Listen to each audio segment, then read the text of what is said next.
2-2 from Marietta. Strike 3 ball. Presented by Agera Energy, Benjamin Moore, Binny's Beverage Depot, Menards, Woodfield Nissan, and Xfinity. Cubs win. And now, let's head to the ballpark for all the play-by-play action. I wish all of you could be right here at this moment. On Sports Radio 670 The Score, the new official radio home of Chicago Cubs baseball. Newcomer Jason Hayward is excited to play with a talented young Cubs ball club.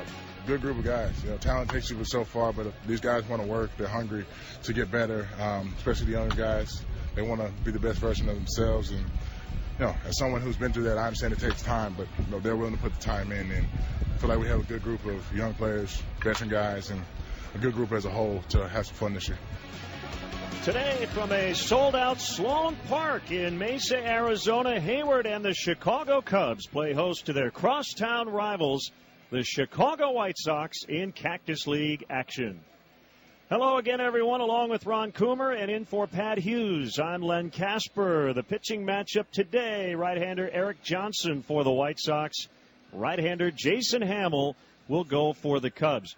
Tough start to the spring for Joe Maddon's crew. 2 up, 8 down. Yesterday they snapped a 7-game losing streak. But, Ron, after a particularly slow start with the bats, 15 runs over the last 2 days, so that's a good sign. Yeah, it is. And, pitching is always ahead of the hitting. And when you have a ball club like the Cubs where, your veteran players are just trying to do a couple things. And to me, do we want to score runs now, or you work on what you're doing, or do you want to score runs come April? And I think this Cubs club, offensively, Lenny, I don't see that being an issue for this team. So, wins and losses right now, to me, don't matter that much.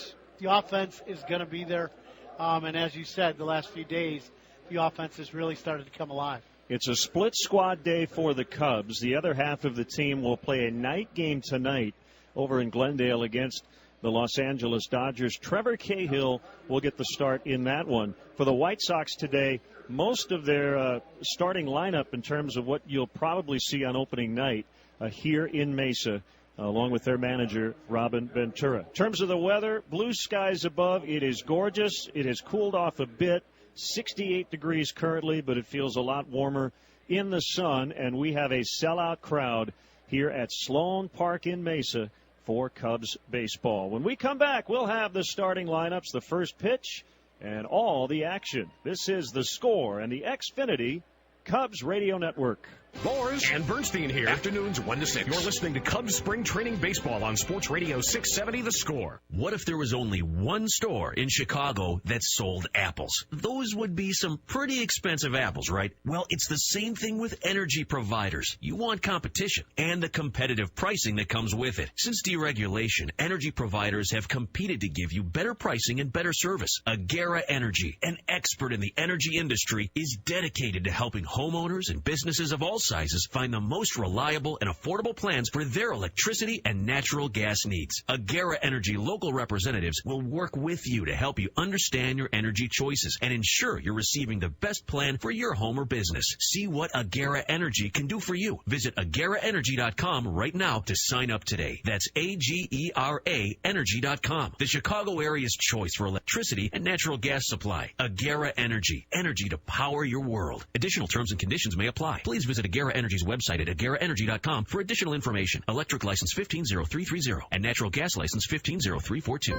Hi, everybody. It's Pat Hughes broadcasting from Binny's Beverage Depot. What an amazing starting lineup. I'm looking out at over 6,000 wines from 30 countries, over 3,000 spirits, and over 2,500 beers. Wow, amazing. Plus, the all-star team at Binny's Beverage Depot are the most knowledgeable and friendly in the business. And the prices, they are the guaranteed lowest on every bottle, every day. If you can't find it at Binny's, it's probably not worth drinking. The physicians at Loyola Medicine's Cardinal Bernardine Cancer Center know each patient's battle with cancer is a unique journey. From clinical trials and research to patient support groups, Loyola offers the most current treatments and supports the whole person. Learn more about the latest cancer treatments delivered with compassionate care. Visit LoyolaMedicine.org. That's LoyolaMedicine.org. Loyola Medicine. We also treat the human spirit.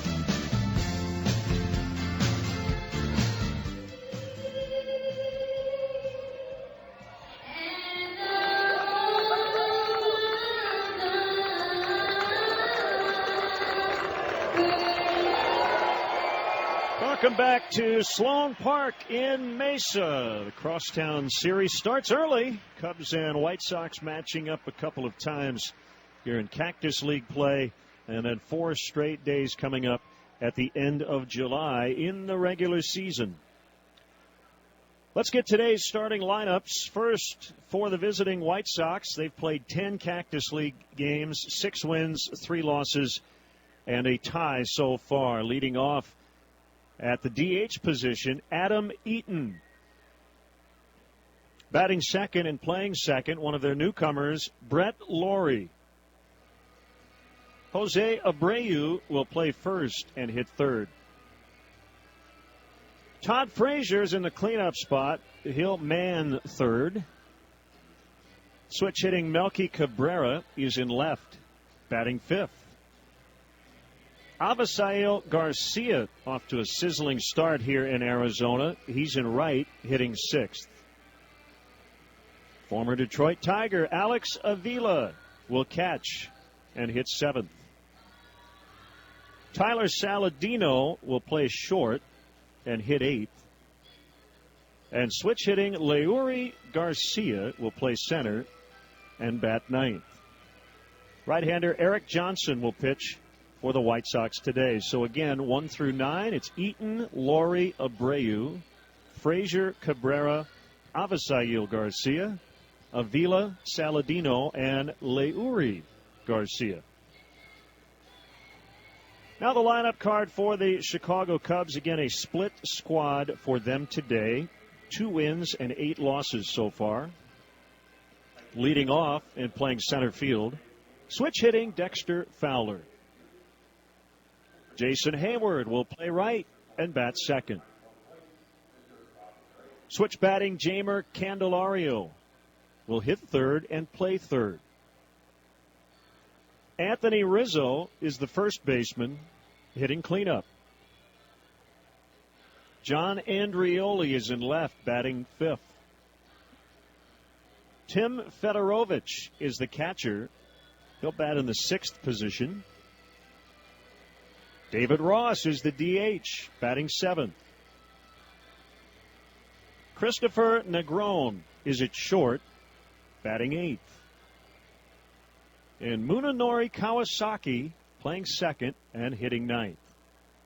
Jason Hamill will work on the mound for the Cubs today. Again, 1 through 9 in their batting order. Fowler, Hayward, Candelario, Rizzo, Andrioli, Fedorovich, Ross, Negron, and Kawasaki. What a day today here at Sloan Park. We have not seen any precipitation since Cactus League play started, Ron. And normally, if we do see rain here in the Valley in March, it's maybe 1 or 2 days max. And that's one big reason why it's great to have spring training here. Boy, it really is. The weather has been incredibly consistent. I mean, we've only had a couple days where it's really been cloudy here, even in Arizona. So it's been perfect weather. The Cubs, the facility here at Sloan Park and all the facilities have been great. The Cubs are getting their work in, and, you know, the record down here really doesn't matter all that much. I believe we were 0-7 last year, and we put up a 97-win season, so it really doesn't matter. But I just think, as you said, the weather's been great. This is an unbelievable facility, and it really seems like the Cubs their players are happy and moving the right direction to get ready for opening day. Obviously, the injury front is always the biggest concern, making sure you're as healthy as possible going into opening day. The Cubs have some, I would call, minor, nagging, day-to-day type injuries, the most significant of which over the last few days. Kyle Schwarber, with the knee injury left the other day, he may be back in the lineup as soon as tomorrow. So I have a feeling if this were the regular season, he might not have missed any time at all. That's correct. They've definitely said this is a very minor thing, but something they want to stop now. And I also heard today Matt Caesar, who has had the oblique issue, he was hitting in the cage today, so he could be coming back here fairly soon. So John Maley said he looked good swinging today. So on the injury front, things look pretty good for the Cubs. Yeah, actually, mentioning Matt Caesar, as the Cubs take the field behind Jason Hamill, Matt Merton is back with the Cubs organization. He had an appendectomy, so he's gotten off to a slow start. He took batting practice today. Shane Victorino with a minor calf issue was scratched from the lineup yesterday. Those three guys could be possibly battling for one spot on this opening day roster. Yeah, you've got, Victorino's been around a long time, two-time World Series champ. For Matt Caesar, he's out of options, so he's one of those guys that has to make the team, and he showed himself very well to Joe Madden last year. So, if there is some competition on this roster to make that 25-man roster, it's probably in those last spots. So 6'6" right-hander Jason Hamill gets set to work.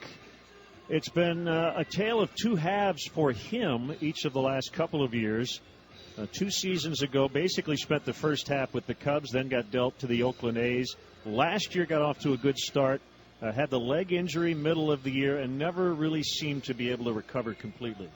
Yeah, you're right, Len. And to me, for Ham, it's so important with his frame. He's such a big guy, as you said, 6'6".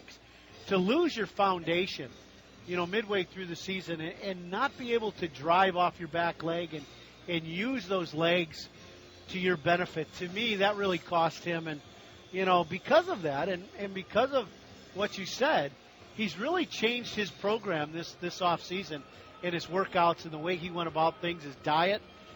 So a lot of things have changed for him just to make sure that second half of the season is a strong one. This will be his second Cactus League outing against Kansas City. 5 days ago, he went 2 scoreless innings, gave up a hit, a walk, but no runs.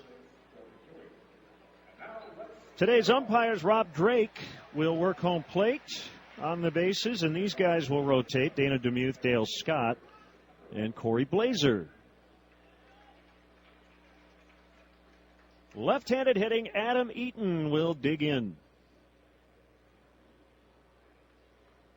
The Cubs wearing their spring training blue tops even at home, with the white pants, the blue pinstripes. White Sox with black tops. Ball one outside as we're underway. Gray pants, and they've got their old school Batters Up logo, the one we saw back in the early 80s on the hat and on the jersey. There's a strike from Hamill, and it's 1-1 on Adam Eaton, who's been limited to DH duties early as he recovers from left shoulder surgery. The next pitch by Hamill is chopped to the shortstop. This is Christopher Negron, and he throws to Rizzo in time for the out. Well, good pitch by Hamill, staying away, getting the ground ball. That's what we see with Ham. He likes a pitch with that downward angle, and it'd be interesting to see Negron. And you and I were talking about this earlier today. We've seen him in just about every position on the field for the Cubs, and for him to be able to play shortstop, and play all the other positions is a huge bonus. Made a nice play there. Now Brett Laurie, who takes a pitch on the inside corner for a strike. 0-1 on Laurie. Has played mostly third in the big leagues. Started out in the Brewers organization as a second baseman. And he's going to head back to second with Todd Frazier, who will be the everyday third baseman for the White Sox. Outside, it's 1-1. Just getting started. White Sox and Cubs from Mesa. The pitch by Hamill, a tapper foul. I think when you look at the Chicago White Sox ball club, they needed some personality, and they got it this winter. Todd Frazier, a big-time bat in the lineup. We saw him a ton in Cincinnati. He's got big-time pop. And this guy, so that you got two guys in your clubhouse. There's a line shot that'll get down in right center. Fowler over. He picks it up. Laurie, a big turn around first, and he'll stick with a single. Good play by Fowler in right center field to cut that ball off. So Laurie goes down and gets that slider down in a way and shoots it in the gap in right center. There's going to be a lot of balls, Len. That's not going to be the first time you say that a ball is cut off in right center field with the speed that the Cubs have in center and Fowler and right in Hayward.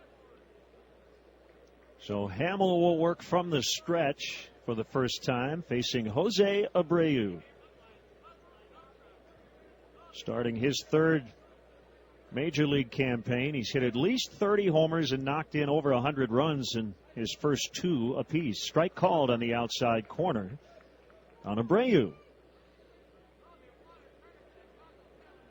I think that's a big deal, though, for the White Sox. They got 2 guys that high energy, big personalities in that clubhouse to help them along, Frazier and Lowry. I think both of them are quality players also.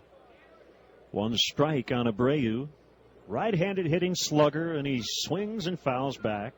Well, the White Sox are coming off a disappointing year.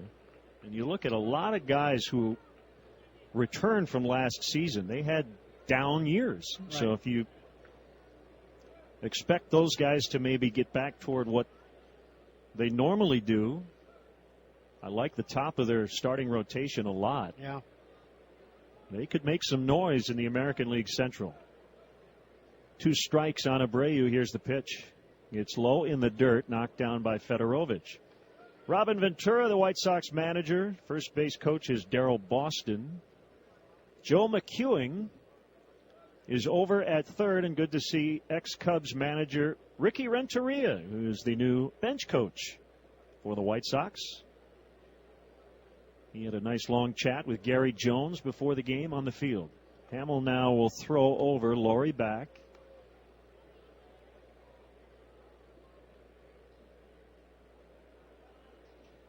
Cubs at double play depth up the middle. Negron in, a good 3 steps at short from his normal position. Here's a pitch. Swing and a foul on a breaking ball. Ron, is it fair to say kind of the middle part of the month, second, third start, we'll see some more breaking pitches from starters? Yeah, especially the good tight one. When we watched Hamill pitch his first outing, he spun up a couple breaking balls but didn't throw very many. Today, that's the first good one we've seen today, a good sharp breaker down and away to Abreu. And, yeah, you'll start seeing guys here now in the middle of the month, mixing in all their pitches. Abreu swings and misses for strike 3. That was a breaking ball from Hamill. 2 down. Great downward tilt on that breaking ball by Hamill. And to me, that's the whole key, Lenny, for Hamill, is that downward tilt, because his fastball gets good downward tilt, and then when he throws that breaking ball, it comes out of his hand flat and then really darts down at the end. Good pitch. Now, 2-time All-Star Todd Frazier came over from the Reds in the offseason in a 3-team deal that also involved the Dodgers. Right-handed batter, and he tops one over the mound, but it'll take Kawasaki right to second base. He steps on the bag to force Lowry, and that will end the inning. The White Sox get a single but no runs, and they strand 1. After a half inning from Mesa on a beautiful Saturday afternoon, it's the White Sox nothing and the Cubs coming up on The Score and the Xfinity Cubs Radio Network. Spiegel and Golf here weekdays 9 to 1. You're listening to Cubs Spring Training Baseball on Sports Radio 670 The Score. It's a great time to update your kitchen with big savings at Menards. Stop by your local Menards to check out our huge selection of major kitchen appliances. They're all on sale. Add a stylish look to your kitchen with a new range hood from Brown. Get a 30-inch stainless steel finish for only $159. Hurry in for the best selection of major kitchen appliances. On sale this week at Menards. Save big money at Menards. You've got a lot of things to worry about. You never know when something may occur where you need your health insurance. You may not know Jerry Becker, but chances are you know a Blue Cross and Blue Shield of Illinois member like him. I'm a prime example, having sustained an injury while I was traveling in Asia. I had to come back, get surgery. It was a significant amount of money. And then I remember when I got this big envelope from Blue Cross, 33 pages of services, and then I looked at the bottom, and it was amazing that these expenses that I incurred were taken care of. I mean, that's the reason that you have insurance to begin with, frankly. It's for times like this. When it came to crunch time, Blue Cross was there. The biggest value is that they do what they say they're going to do. That's peace of mind through it all. Blue Cross and Blue Shield of Illinois, a division of Healthcare Service Corporation, a mutual legal reserve company. White Sox failed to score in the top of the first against Jason Hamill. Cubs will take their licks against right-hander Eric Johnson for the White Sox today. 6'3", 230 pounds. Turned 26 in December. Second-round pick of the White Sox out of Cal Berkeley, 2011. Ron, about a half a dozen starts or so each of the last 3 years in the major leagues. And I guess right now on their depth chart, he's kind of number 6 on the list. Yeah, a lot of it's going to be determined by what, like a guy like Malatos, who they signed. Is he capable of taking up one of them starting spots? But, for every ball club, the Eric Johnsons of the world are vitally important to a club. Dexter Fowler will lead it off and takes a fastball high. Fowler, a switch hitter, batting lefty. He'll be followed by Hayward and Candelario. The White Sox overshift toward the right on the infield. And a strike called. It's 1-1. We saw last year the importance for the Cubs down the stretch of having those extra guys that could start a ball game. And I think that's where Eric Johnson's going to fit in for Robin Ventura. Low and inside. And it's 2-1 on Fowler, who turns 30 in 10 days. Slow start at the plate. He has homered, but hitting just 0.77. It is early. Ground ball toward right, and it'll get through for a base hit. Diving attempt by Laurie, but he couldn't get it. And the leadoff man is on.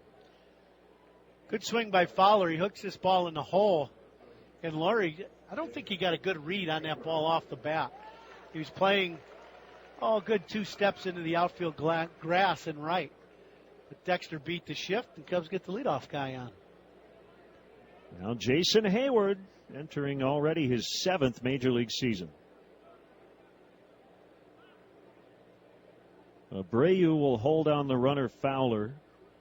Cubs have been pretty aggressive with the base running here early. Strike called on Hayward.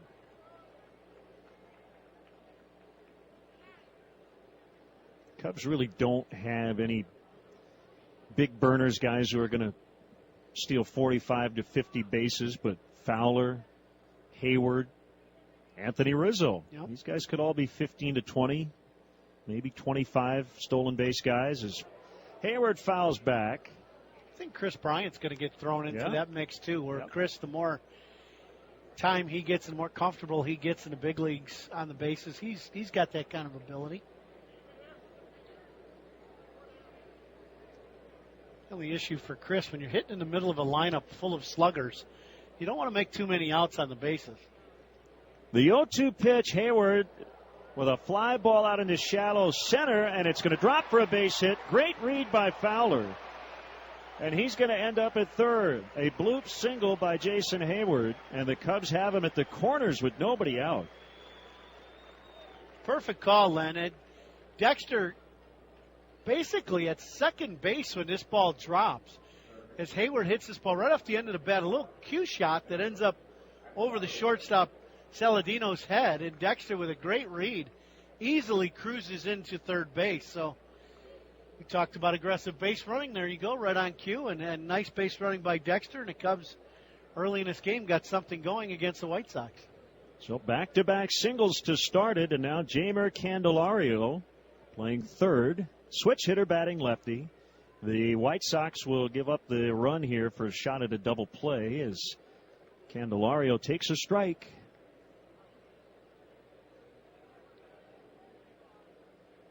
Candelario just 22 years old.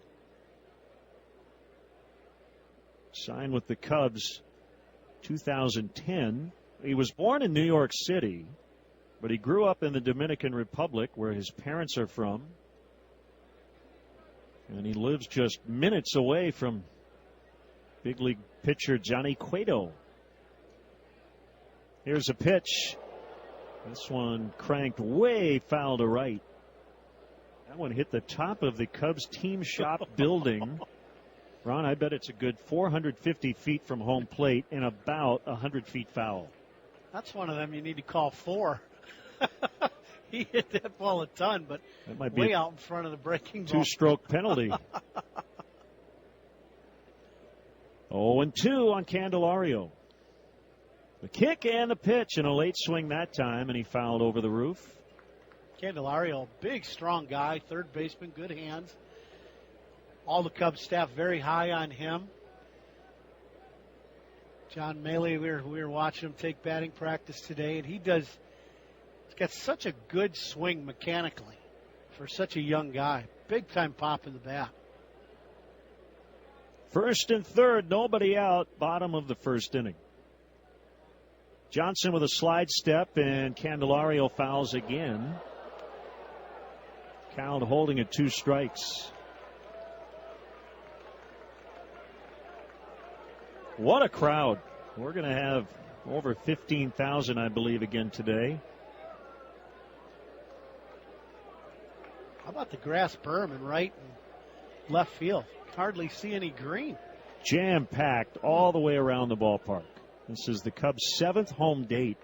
They're averaging over 14,600 per game.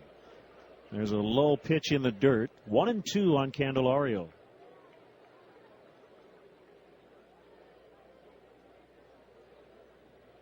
And I bet more than a few are going to head over to Glendale tonight to catch the Cubs and the Dodgers.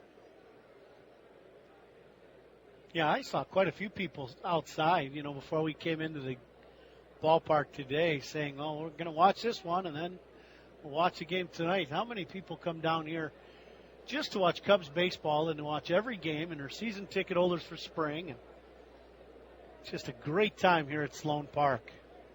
They really did a great job for fans. The tailgating, everything here is just conducive to having a great time. Good battle here between Johnson and Candelario. And the 1-2 pitch is low to make it 2-2. Johnson going with a couple breaking balls the last 2 pitches after Candelario fouled off a couple balls, and he's bounced 2 in a row.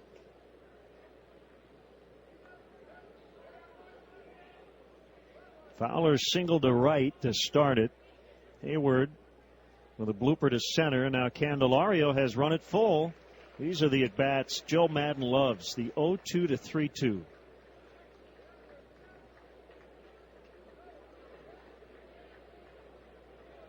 Anthony Rizzo's on deck.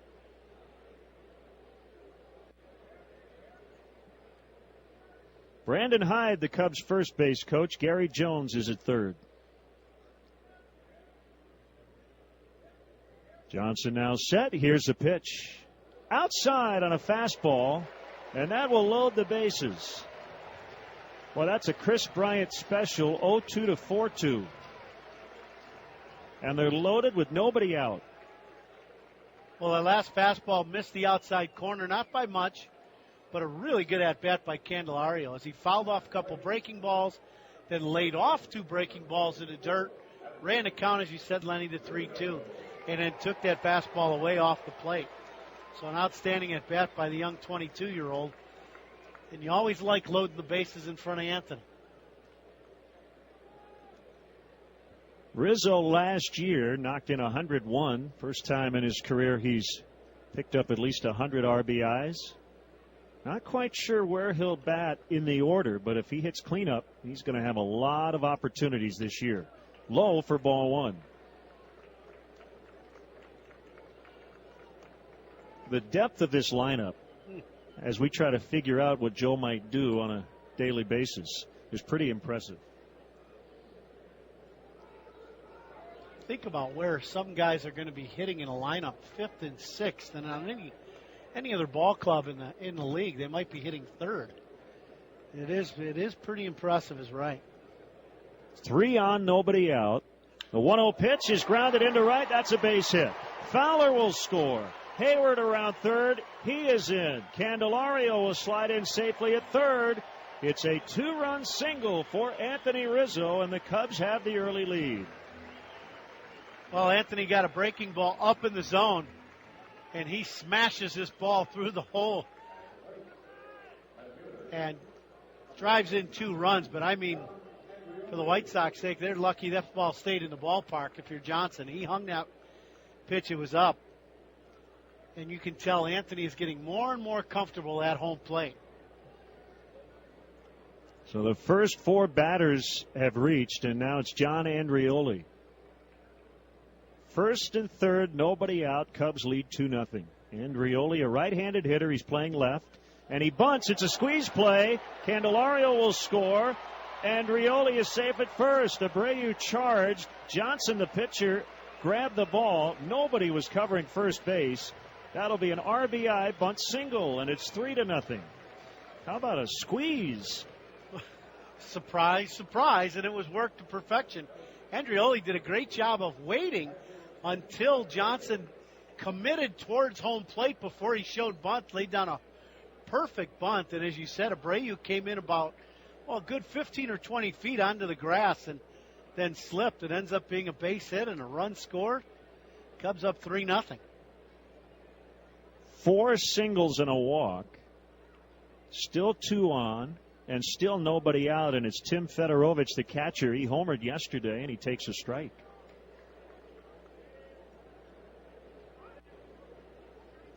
Fedorovich, a non-roster invitee.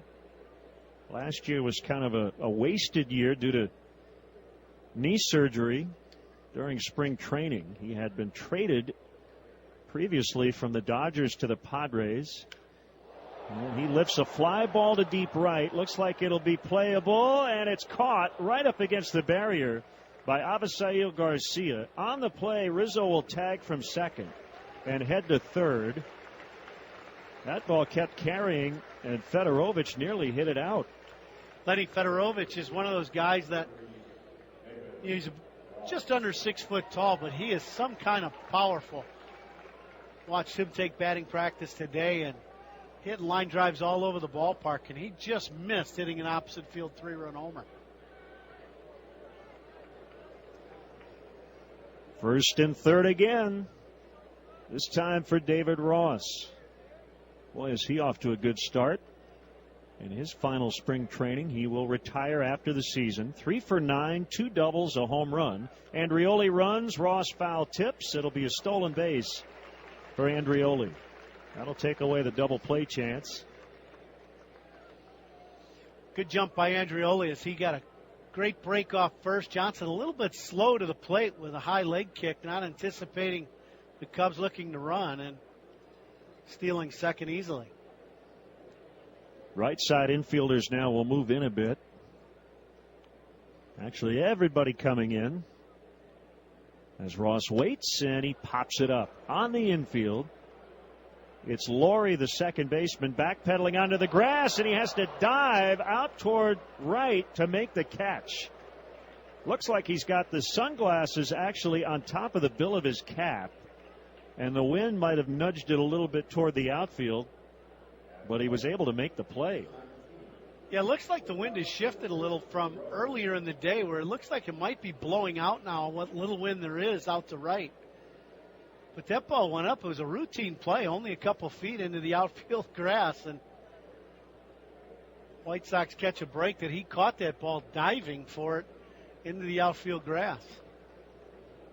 So now 2 down, runners at second and third. Cubs lead by 3 here early. And it's Christopher Negron who's playing short. Right-handed batter, and he hits a tapper foul.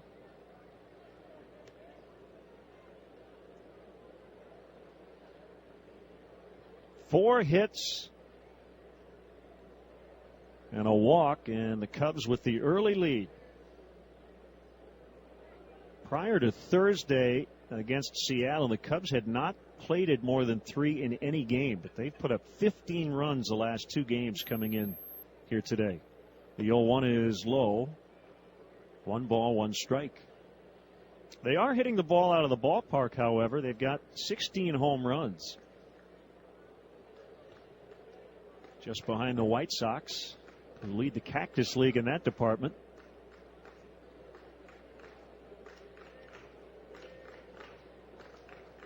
One and one count. Here's a pitch. Swing and a miss. 1-2. Yeah, these two ball clubs this season are going to hit a lot of home runs. There'll be balls flying out of both ballparks in Chicago this year. The White Sox adding some big-time pop in their lineup with Frazier. Cubs up and down the lineup. Big time pop. Johnson's 1-2. It's high. And we talk about Addison Russell possibly again hitting ninth in the lineup. I mean, he's a 25 home run possibility this year. Think about that.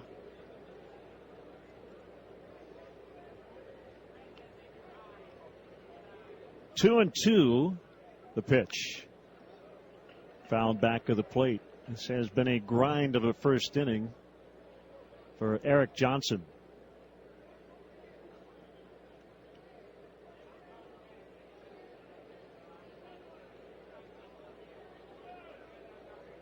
Rizzo, the runner, at third.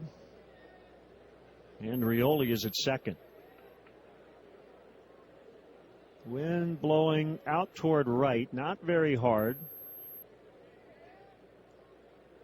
2-2. Golfed in the air to left. Cabrera battling the sun. Two hands on it as he makes the catch, and that will end the inning. But the Cubs send 8 to the plate here in the first inning. They get 3 runs on 4 hits and strand a couple. After 1 from Mesa, it's the Cubs 3 and the White Sox nothing. This is The Score and the Xfinity Cubs Radio Network.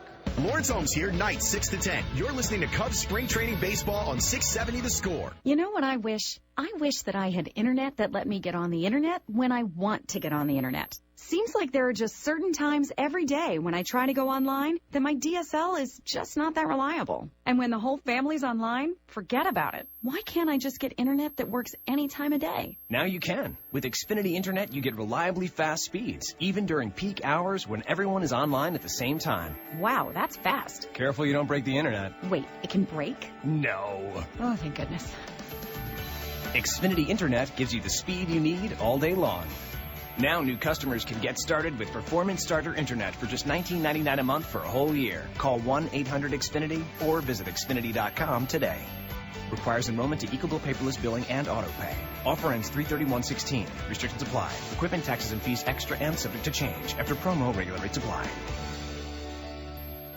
In sports, competition brings out the best in everybody. It's the same with the energy providers. Competition can lead to better pricing and better service. Agera Energy, an industry expert in deregulated energy markets, helps businesses in the Chicago area find the most competitive rates for their energy needs. Visit ageraenergy.com and sign up today. That's AGERA energy.com. Energy to power your world. Additional terms and conditions may apply. Please visit Agera Energy's website at ageraenergy.com for additional information. Electric license 150330 and natural gas license 150342. Never strike out with Gold Coast Bank's high-yield money market account and fast local lending decisions. Visit goldcoastbank.net today. Again, that's goldcoastbank.net. Member FDIC, equal housing lender.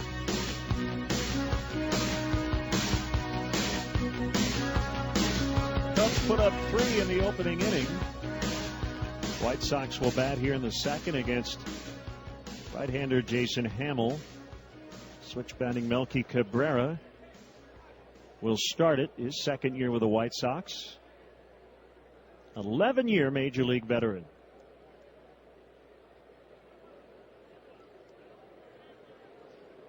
Cubs battery to start, Hamill and Fedorovich. And the first offering is at the knees, and it's a strike.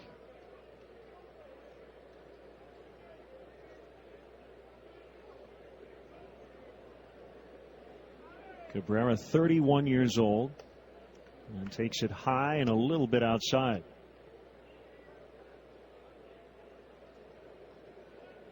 Yeah, you mentioned it off the top. Jason Hamill took a step back this winter, worked on his diet, his mental approach, even his mechanics. Outside for a ball, it's 2-1. The other thing he did, Ron, is he gave Tom House a call, former Major League pitching coach. He wanted to get an outside objective view of what is going on with him.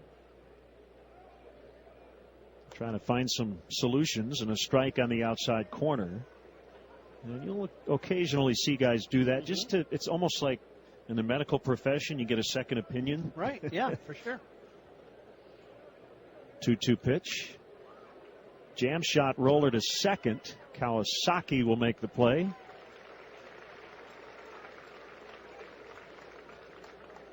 And it'll bring up Abisail Garcia, the right fielder. Well, and I think it's good for Hamill, for his own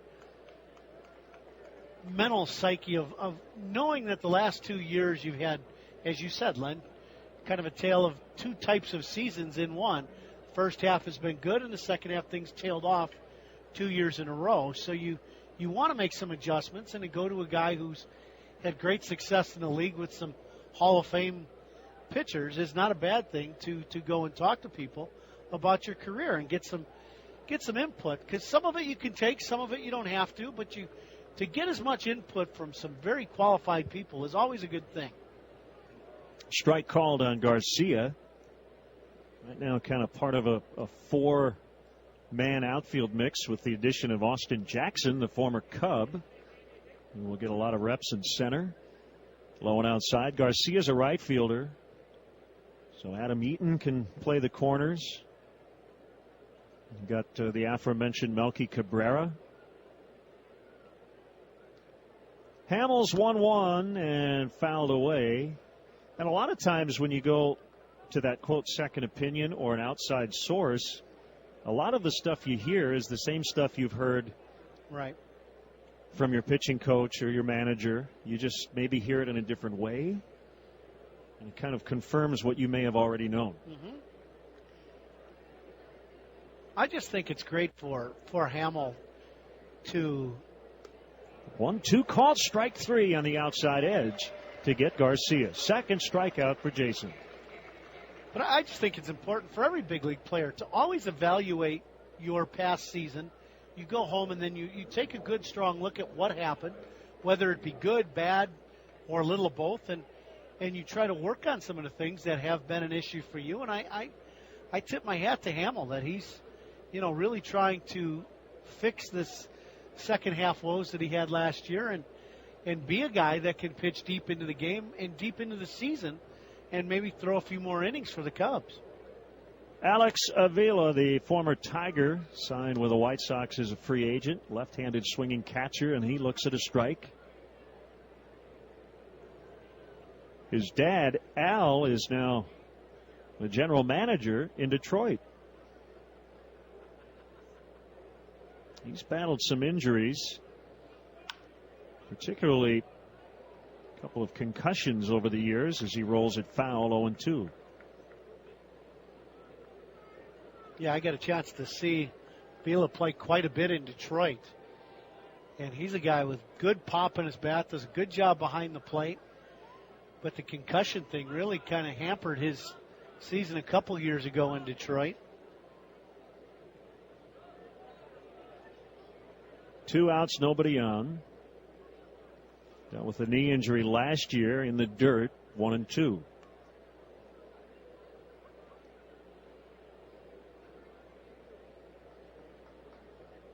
I believe he was one of those guys, too, Len, that went to the different mask. The more goalie mask. He wore more of a conventional helmet and mask, and then they were all talking about it. That was when Mauer was...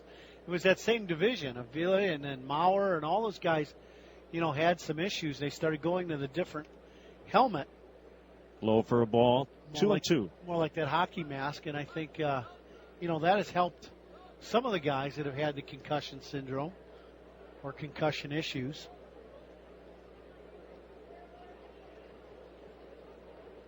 Cubs 3, White Sox nothing. Top of the second. Sellout crowd here in Mesa. Hamill gets the sign he wants. The kick and the pitch. Low, 3-2. Good breaking ball from Hamill, even though that pitch missed down. It's exactly where he wants it. Great downward tilt. Right at the bottom of the zone is where it started. It ended up about shoe top high. The 3-2 on the way. Breaking ball comes back over the plate. Little backdoor slider at 85 miles an hour to get Avila looking. And that will end the inning. The White Sox go 1-2-3. 2 of the outs on punch outs. Bottom 2 coming up. It's the Cubs 3 and the White Sox nothing on The Score and the Xfinity Cubs Radio Network. Mully and Hanley here, mornings 5 to 9. You're listening to Cubs Spring Training Baseball on 670 The Score. What if only one store in Chicago sold apples? Those would be some pretty expensive apples, right? Well, it's the same thing with energy providers. You want competition and the competitive pricing that comes with it. Agera Energy, an expert in the energy industry, helps businesses find the most competitive rates for their energy needs. Visit AgeraEnergy.com and sign up today. That's AGERA Energy.com. Energy to power your world. Additional terms and conditions may apply. Please visit Agera Energy's website at AgeraEnergy.com for additional information. Electric license 150330 and natural gas license 150342. Binny's Beverage Depot is now open in Mokina. Check out Binny's award-winning selection of wine, spirits, and beer, along with the guaranteed lowest prices on every bottle every day. Visit the new Binny's Beverage Depot in Mokina. Seeing is believing. Never strike out with Gold Coast Bank's high-yield money market account and fast local lending decisions. Visit GoldCoastBank.net today. Again, that's GoldCoastBank.net. Member FDIC, equal housing lender. It's a great time to update your kitchen with big savings at Menards. Stop by your local Menards to check out our huge selection of major kitchen appliances. They're all on sale. Add a stylish look to your kitchen with a new range hood from Brown. Get a 30-inch stainless steel finish for only $159. Hurry in for the best selection of major kitchen appliances. On sale this week at Menards. Save big money at Menards. Cub fans tickets on sale now at Cubs.com. Following the postseason run and impressive offseason, this is a tremendously exciting time leading up to the Wrigley opener this year. Plan now to catch all your favorite division rivals as well as interleague matchups, including the Angels, Mariners, and Rangers. Don't wait now. Get your tickets at Cubs.com. Cubs bat here in the second, already leading 3-0. Munenori Kawasaki getting the start at second base. Will lead it off. Left-handed hitter Frazier in at third. Same goes for Abreu at first, and a strike called from Johnson. Johnson really labored in the opening inning. The 0-1. Low and in. I referenced the White Sox rotation earlier. Their top three, Chris Sale, Jose Quintana, Carlos Rodon. Pretty formidable. All lefties at the top. Strike two, it's 1-2. Yeah, the rotation definitely the strong point of this White Sox ball club. Kawasaki looks at ball two. 2-2. You mentioned Matt Latos. John Danks, another left-hander in the mix. 2-2 is wide, and it's full with Dexter Fowler on deck.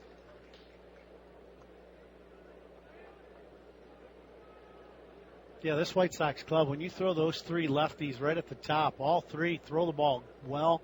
Good velocity. Sale, obviously, great velocity. Payoff pitch is lined the other way to left. Cabrera playing shallow, and he makes the catch to retire Kawasaki.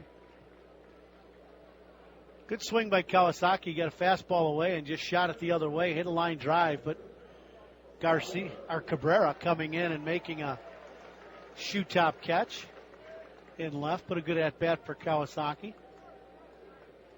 Fowler got things started with a leadoff single in the first, and would later score on the Rizzo 2-run hit. Cubs finally got their team batting average up into the 200s with the big day yesterday. Ball one to Fowler.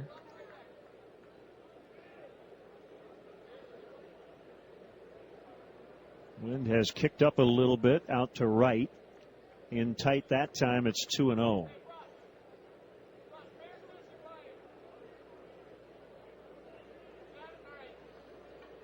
Johnson having some control issues. Looks like he's just flying open a little early, and a lot of pitches are going up and away. Fowler with a towering fly ball out into deep right center. Gone. A home run. He got it up into the wind. and hit it on out of here. And the Cubs now lead 4-0 on Fowler's second home run of the spring. Well, when you talk about control issues, it's not always control issues out of the zone. Sometimes it's control issues in the zone and making too good of pitches. After Johnson missing wide and down and bouncing a ball through that pitch right down the middle of Fowler. And Dexter, as we saw quite a few times last year, he could go up there looking to drive the baseball, and he hits this ball a long way, about halfway up the berm and right, to give the Cubs a 4-0 lead. Hayward, strike one on the outside corner.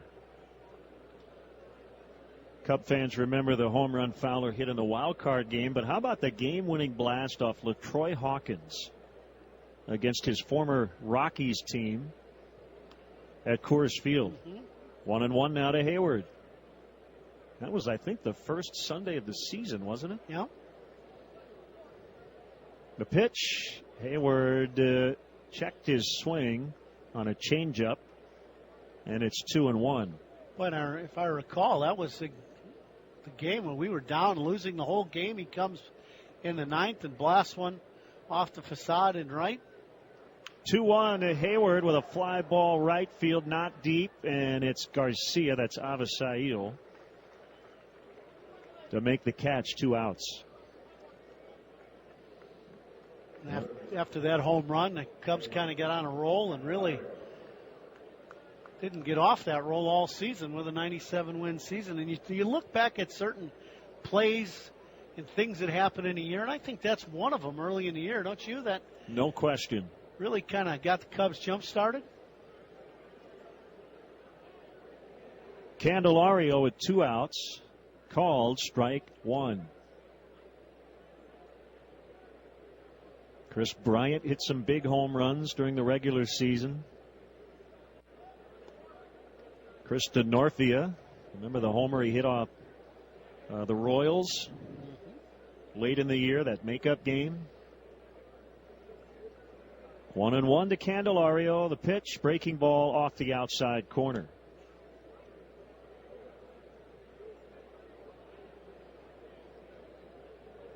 All Cubs early as they look for their second consecutive win. Candelario with an aggressive cut, and he fouled the ball off his front foot, and he'll walk it off. 2-2.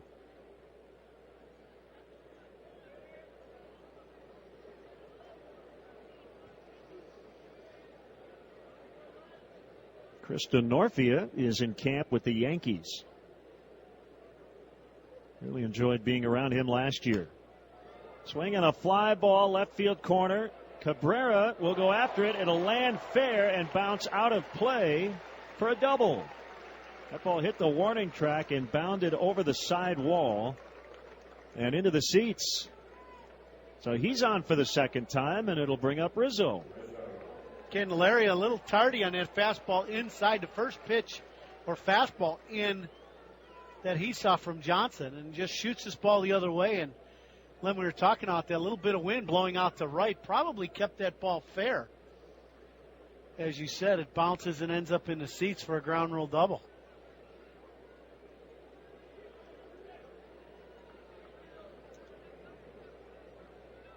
Rizzo takes ball one. He gave the Cubs the lead with a 2-run single in his first at bat.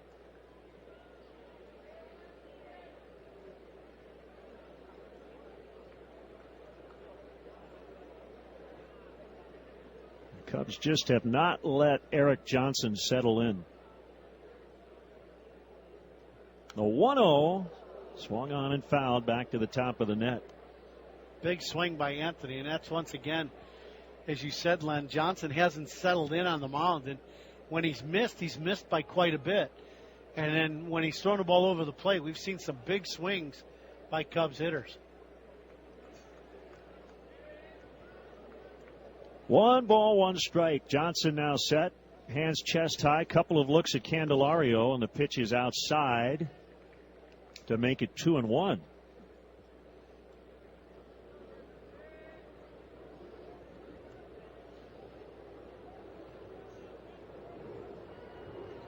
We'll be back with you tomorrow as the Cubs take on the Oakland A's here in Cactus League action. In the dirt, Avila keeps it in front of him, 3-1. Well, Anthony took a big swing on the 2-0 pitch. See if he gets a fastball to hit here. This is spring training. During the regular season, I got to believe with a base open, he would not get much to hit in this at bat, but spring training a little different.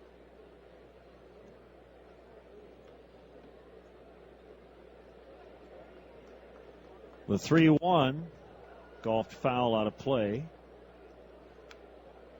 And it's full 3-2. And Rioli is on deck. Boy, it just seems like the crowd keeps filing in here at Sloan Park. The grass berms in right and left are no longer grass berms. They're just a mass of humanity. Just a packed house. 3-2 pitch. Swing and a miss for strike 3. Cubs add to their lead on the home run by Dexter Fowler. They strand 1, and we will head to the 3rd.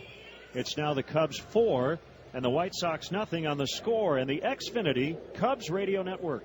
Boris and Bernstein here. Afternoons 1 to 6. You're listening to Cubs Spring Training Baseball on Sports Radio 670 The Score. Binny's Beverage Depot is now open in Mokina. Check out Binny's award-winning selection of wine, spirits, and beer, along with the guaranteed lowest prices on every bottle every day. Visit the new Binny's Beverage Depot in Mokina. Seeing is believing. Replace your outdated faucet with a new one from Menards. It's the perfect time to shop because this week all Delta kitchen faucets are on sale. Get the stainless steel finished Griffin High Arc kitchen faucet that comes with a matching side sprayer, or pick up the chrome finished Pixa that has a pull-out faucet. Both have a lifetime limited warranty and are your choice for only $99 each. Find these and other great deals this week at Menards. Save big money at Menards. You know, moving is never fun, especially during baseball season. But OD Household Services makes it cheaper and easier. OD drops off a trailer that you load yourself. Then OD delivers it to your new address when you want it. You only pay for the space you use, and OD does all of the driving. Schedule your easy and affordable home move now at odmove.com/Cubs. That's odmove.com/Cubs. OD Household Services, official partner of the Chicago Cubs. Never strike out with Gold Coast Bank's high-yield money market account and fast local lending decisions. Visit goldcoastbank.net today. Again, that's goldcoastbank.net. Member FDIC, equal housing lender. Cubs 4, White Sox nothing as we get into the 3rd inning, and it's great to have with us Cubs President of Business Operations, Crane Kenny. Crane, great to see you, especially in short sleeves here in Mesa. What a day. Yeah, what a great day. And as you were saying before the break, a good crowd here, and it's like a Grateful Dead concert out in the bleachers. And the tailgating that goes on here at Sloan Park is increasing as well. We see a lot of fans show up early, and they stay late. Yeah, that's a new thing. Year one that didn't really happen, but the last 2 years it's starting to be come at 10:30 in the morning and leave at midnight. Sounds like Wrigleyville, doesn't it? Yeah. Tyler Saladino takes ball 1. Cubs 4, White Sox nothing. First things first, swing and a foul tip, 1-1. Cubs have a new flagship station, 670 The Score. Yeah, we're really excited, and you guys are obviously, as long as we have you two in the booth, we could almost broadcast from anywhere, but we love the partnership with CBS. And fly ball to center. Fowler tracking as he heads back, and he makes the catch. We should mention Pat Hughes will be with Ron 1 week from tomorrow, and we'll have every game here on The Score and the Xfinity Cubs Network. Right. Going to be a fun year. Yeah, it'll be a good year. And, our first year over on BBM was also fun and a nice transition. But, it's really a lot about the personalities. We've got, such a great team in both booths. And, we're thrilled to have you guys back, Ronnie, and doing the games and giving everybody the color that you guys provide. Leury Garcia will bat. Cubs 4, White Sox nothing, 3rd inning. So opening night, the home opener will be April 11th, 7:05 against the Cincinnati Reds. And I know we will continue to encourage fans to get to the ballpark early because of one significant change here in 2016. Tapper right side. Rizzo will field. Hamill covering first. Garcia beats it. It's an infield hit for Leury Garcia. Yeah, the one thing we want to make sure our fans are aware of is this year we're the last team to adopt the metal detectors as a security precaution, and it will create a little bit of a bottleneck for those who are accustomed to waiting to hear Wayne Messmer hit the last note of the national anthem before they leave their favorite drinking establishment and come over. You'll run into probably a line or two. So we're really encouraging fans to come early, and it's the right thing to do for security, but it will be something we all have to adjust to. Adam Eaton with a man on, and one out. Second hit for the White Sox. Here's a pitch, bunted foul by Eaton. It's a 100-year-old ballpark, so it is a bit more of a challenge to get everybody into the ballpark through the metal detectors. But as is the case usually, once fans get used to it, it should streamline it a little bit as the season moves along. Right. Yeah. So people will find their rhythm and will find the gates that make the most sense. It will really help the following year when we open the western gate. So that'll be a new portal to get into the ballpark, and we're blessed to have Wrigley Field because it's such an incredible place, but it's also a challenge with 40,000 trying to get into what's really 5 gates, whereas a new ballpark might have about twice as many. One strike on Eaton. Long pause by Hamill. Now the pitch, and it's high. Fedorovich fires down to first. Garcia back in time. Another anniversary. We've had a lot of them lately. This year, 2016, will represent the Cubs' 100th anniversary in their home ballpark of Wrigley Field. So got a 100th logo patch the Cubs will be wearing this year. Yeah, it'll be a little different celebration. I think the 100th birthday for the ballpark itself, we celebrated year-round and had a lot of promotions, kind of every homestand taking on its own identity. This year will be more about the team, thankfully, and a couple of days where we'll celebrate the 100th of the Cubs playing at Wrigley, and the patch year-round, and a couple of other memorabilia items, but a little more focus on the field this time. 1 ball, 1 strike. Hamill will throw over once again. And some really good concerts coming up at the ballpark this summer as well. Yeah, we've got a nice slate this year, and one regret is you guys are always on the road, right? When we play, and knowing how much. much. I'm here thinking that, going once again, we're going to hear about them. I know. The wives will be able to go, but we're not going to be there. But that's all right. Yeah. We got to figure a way to do this during an All-Star break. There's a ground ball up the middle. They'll get one at second. Relay throws not in time. Eaton runs well and beats it out for a fielder's choice. Yeah, the concert business is important to us, both because the neighborhood and the city love them. Our polling shows that more than 80% of the neighbors in and around Wrigleyville want more concerts. Actually, want us to keep going. Well, we do an on-sale, a pre-sale, really, for all the neighbors. They get the first crack at tickets. Okay. And so, like Pearl Jam sold out in a half an hour, and we had a couple thousand tickets go into the neighborhood. And so that was probably the highest demand show. And I'll tell you, Eddie's first show a couple of years ago there, that may be in the top 2 or 3 for me. And it was a 4.5-hour slugfest. That was something. I think it was one of his tops of all time, too, yeah. and talking to him about it. What a dream come true for him. Brett Laurie takes ball 1. Yeah, I think about. I was listening to some Pearl Jam this morning when I was working out, and I was thinking how lucky we are to have Ed Vedder as one of our fans and friends, and the things he's done for Theo's benefit, where he played an acoustic show with Lenny. Lenny was on stage. Sure, absolutely. Sure, we were all there for that night. That was. Eaton takes off for second. The throw late by Fedorovich.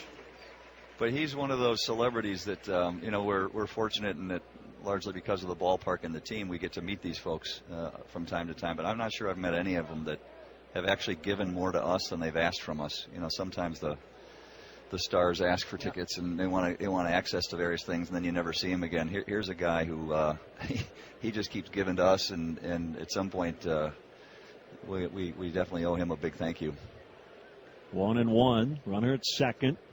First time the White Sox have had a man in scoring position And a little soft liner at the second baseman, Kawasaki. He makes a catch as Laurie shattered his bat, and that will end the inning. Crane, we are very much looking forward to 2016. As you said, it's all about this team, and we cannot wait to get back to Wrigley Field. Thanks for stopping by today. We appreciate it. Thanks, Len.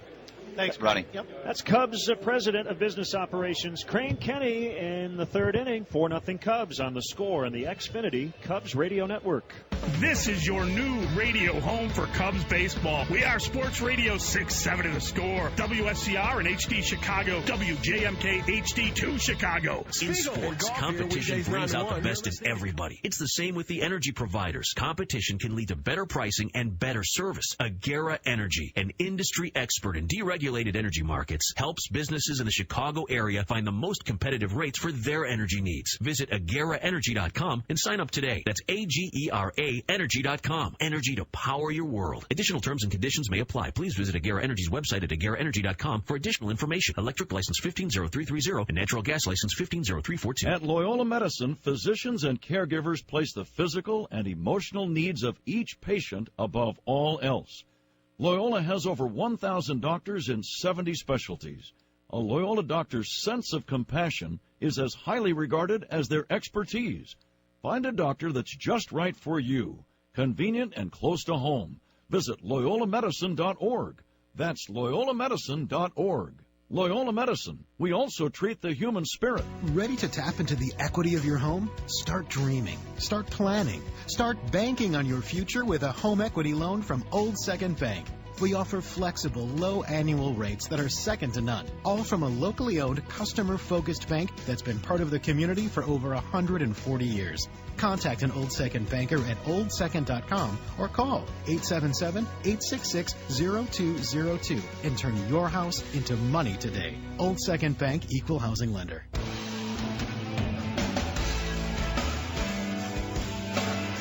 John Andreoli to start the Cubs third as they lead the White Sox 4-0. A tough go for Eric Johnson. He's already faced 13 batters through 2 innings.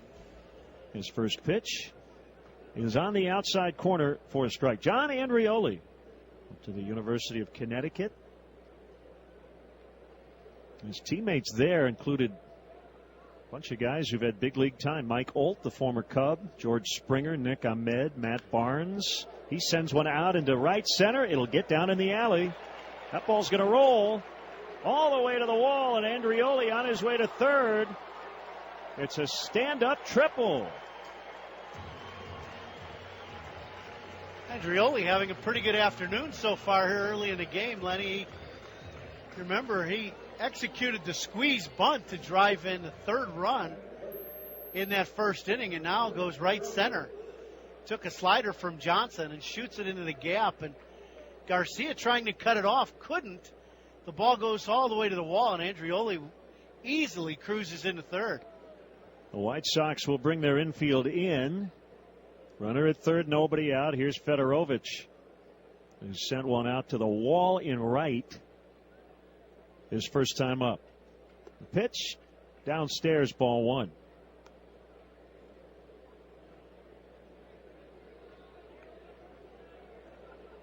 Gary Jones chatting with Andreoli at third.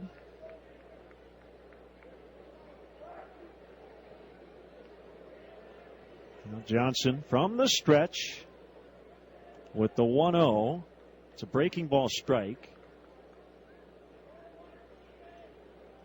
1-1. Trevor Cahill will pitch for the Cubs this evening as they take on the Dodgers in Glendale.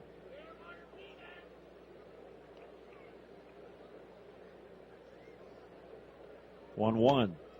Hit hard on the ground, right to short. Nice play, Tyler Saladino. He left his feet, keeps Andreoli at third, and throws out Fedorovich. Fedorovich got a good pitch to hit. He hit it hard, just right at the shortstop. Saladino can pick it at short. We weren't quite sure they were going to get enough offense from him, so he's battling Jimmy Rollins here in camp.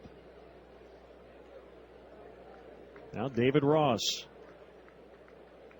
I mentioned earlier on, Ross is off to a good start offensively. maybe even better defensively. He has made a couple of spectacular plays, had 2 caught stealings in 1 inning the other day. There's a pickoff attempt to third, and that's going to be a balk. Eric Johnson wanted to throw to third. Remember, you can't fake anymore to third. Frazier was way off the bag, not expecting the throw. Johnson looked like he kind of tried to hang on to the ball, threw a little dying quail over there, and they're going to call it a balk, and a run scores. Well, just when you think you haven't seen everything in baseball, we just saw something I haven't seen in a long time anyway. Now, as a big league third baseman, I can promise you I never put on the pickoff at third from the pitcher. That's a promise. Not in the big league. And during your day, you could fake right to third. You no longer can do that. Low and outside on Ross. Base is empty. 1 ball, no strikes. I think that one still has Todd Frazier over there at third base shaking his head. He wasn't expecting that at all. Ross fouls. And it's 1-1. Joe Madden at the top step in the Cubs dugout. Essentially in the same position he likes to be in for every game. He likes to watch the game from the same vantage point every day. Swing and a miss. It's 1-2. Makes sense, doesn't it? Yeah, it really does. You see a lot of managers and coaches sitting outside of the dugout, but Joe and Davey Martinez also, they always stand going out of the exit of the dugout onto the field. They stand next to each other for every ball game, and it does make a lot of sense. That vantage point, you get the same vantage point of every play that ever happens. 2-2 to Ross. Swing and a miss, strike 3, and 2 outs. Some managers like to pace. Joe's not a guy who paces much. He may go grab some water out of the cooler, but that's about it. Usually that's strategic, too. We won't give away our manager's secrets. Negron with 2 outs. Cubs lead 5-0 here in the 3rd inning. Low and outside, ball 1.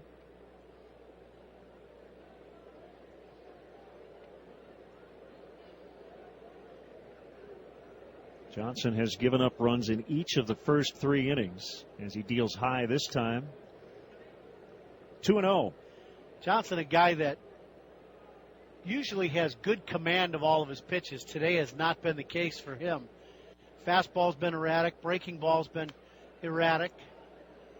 And then when he has thrown strikes, he's thrown the ball in the middle of the plate, and the Cubs hitters have taken advantage. Out hitting the White Sox 7-2. One of those hits, a Dexter Fowler home run. The 2-1 in there, it's 2-2. Now Frazier third will back up with 2 strikes.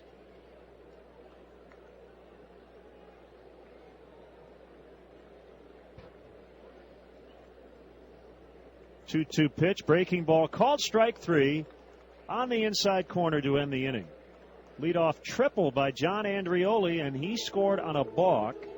And at the end of 3, it's now the Cubs 5 and the White Sox nothing on the Score and the Xfinity Cubs Radio Network. Lawrence Holmes here, nights 6 to 10. You're listening to Cubs Spring Training Baseball on 670 The Score. Ready to tap into the equity of your home? Start dreaming. Start planning. Start banking on your future with a home equity loan from Old Second Bank. We offer flexible, low annual rates that are second to none, all from a locally owned, customer-focused bank that's been part of the community for over 140 years. Contact an Old Second banker at oldsecond.com or call 877-866-0202 and turn your house into money today. Old Second Bank, Equal Housing Lender. This is the sound of programming, of applying your new skills to your lifelong passion for technology. With DeVry University's new software programming specialization, you can learn in-demand programming languages like C++ and Java, so you'll have the programming skills you need for your future. Get the technology skills you can use at DeVry. DeVry University, different on purpose. Learn about all our tech programs at devry.edu/tech.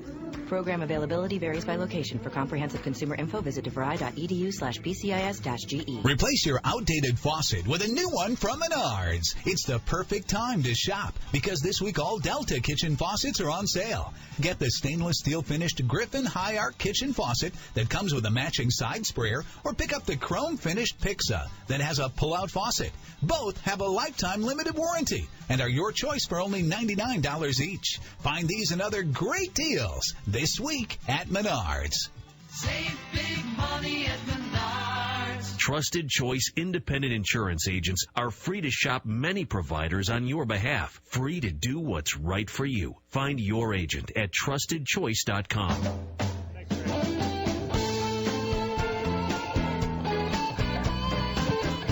All Cubs early, leading the White Sox 5-0. White Sox here in the fourth against Jason Hamill, who has been sharp. He's given up a couple of singles. He's got 3 strikeouts to date. And he'll face Jose Abreu to start it.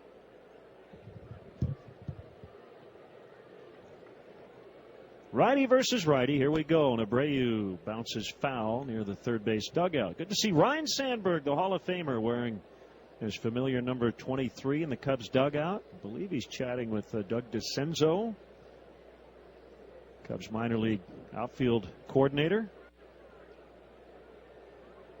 Well, I got a chance to hang out with Rhino during Cubs fantasy camp this year, Randy Hundley's camp, and just how excited he was to come back and put a Cubs uniform on.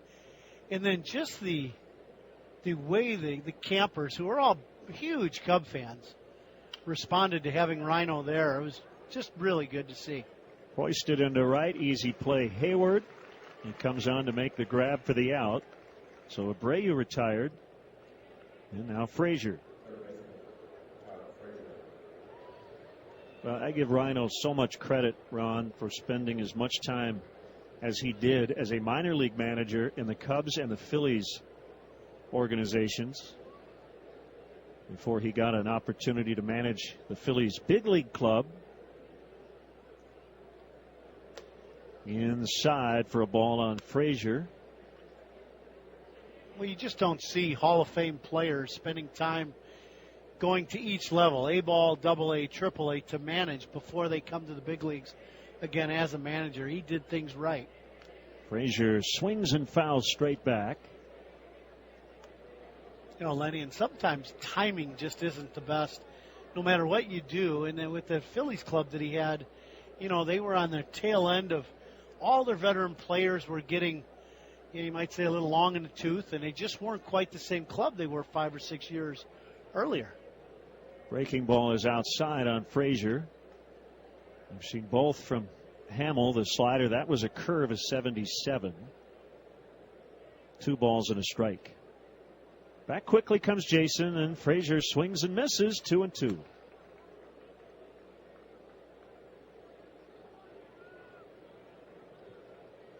Certain personality types as managers fit different collective personalities as a team. 2-2. Here it comes. Frazier stays alive. A tap or foul. In Rhino's case, if he had come along and been the Phillies manager going into this year, I think it would have been a much different story, because I think his personality might fit a younger ball club. Right. And that's just it. It's timing. And timing is everything in our game. When you break into the league as a player, when you break into the league as a manager, what team do you have? You know, there have been a lot of successful managers. Their first go-around, this ball's chopped foul by Frazier. Count stays at 2-2. But it just, you know, Joe Torre, for instance, did not have a very successful stint in St. Louis his first go-around. Well, I would say his stint in New York was extremely successful. Sure was. With 4 championships. Put him in the Hall of Fame. Yeah. Another 2-2 from Hamill to Frazier. Swing and a miss. Got him on a high one for strike 3. Another good example I'm curious to get your thoughts. I think Dusty Baker will do very well in Washington. He is perfectly suited for a veteran ball club that's expected to win. Couldn't agree more. Dusty Baker was always known around the league, playing against him when he was managing, as a guy who let his players play, and the veteran players liked playing for him. Strike call to Cabrera. And that could, our skipper Joe Madden talks about the vibe. Dusty Baker brings a different vibe to the ballpark. A two-hopper on the ground to second. Kawasaki gloves. Throws to Rizzo. Jason Hamill, likely done for the day. Really good. 4 innings, no runs. Couple of 1-2-3s included. We'll go to the bottom of the 4th. It's the Cubs 5 and the White Sox nothing on the score in the Xfinity Cubs Radio Network. Molly and Hanley here, mornings 5 to 9. You're listening to Cubs Spring Training Baseball on 670 The Score. This is the sound of programming, of applying your new skills to your lifelong passion for technology. With DeVry University's new software programming specialization, you can learn in-demand programming languages like C++ and Java, so you'll have the programming skills you need for your future. Get the technology skills you can use at DeVry. DeVry University, different on purpose. Learn about all our tech programs at devry.edu/tech. Program availability varies by location. For comprehensive consumer info, visit devry.edu/bcis-ge. With OnStar, you don't need to drive the newest model car to have the latest in connectivity. If you're not connected, now get select OnStar services free for 3 years with no strings attached. You'll get a mobile app that lets you start your car or unlock your doors from your phone, and monthly diagnostic email reports. Just push the blue OnStar button and ask for 3 years of free mobile app and diagnostic services. Emergency and security services are not included. Eligible on select 2011 and newer vehicles. Visit OnStar.com for details, coverage map, and system limitations. Going on right now at Guitar Center. We're extending our friends and family discount to you. Save up to 15% off most major brands and products throughout the store. From starter packs and custom shop guitars to practice pads, handcrafted drum kits, the latest recording gear, and more. There's never been a better time for you to make music. And with savings up to 15% on most major brands and products, it's never been easier. Visit GuitarCenter.com or come in store and mention friends and family and save up to 15%. Now through Sunday.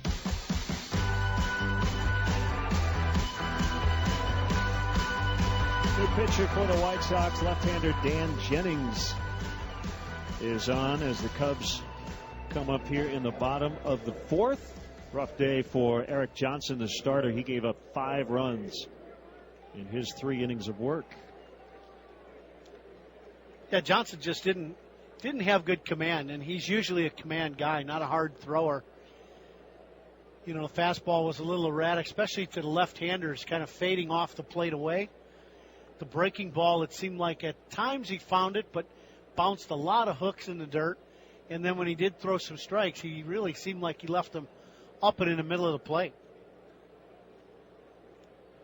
Facing Munenori Kawasaki, utility infielder. And the left-handed hitter takes ball 1.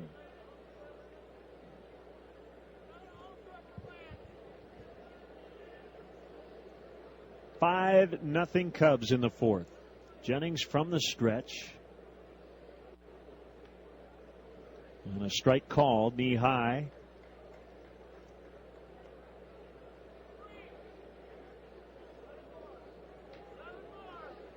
Boy, the White Sox playing Kawasaki way around towards left center field. Garcia in center is way around. Got to be a good 30 feet to the opposite field. 1-1 is hit in the air, foul off of third and out of play.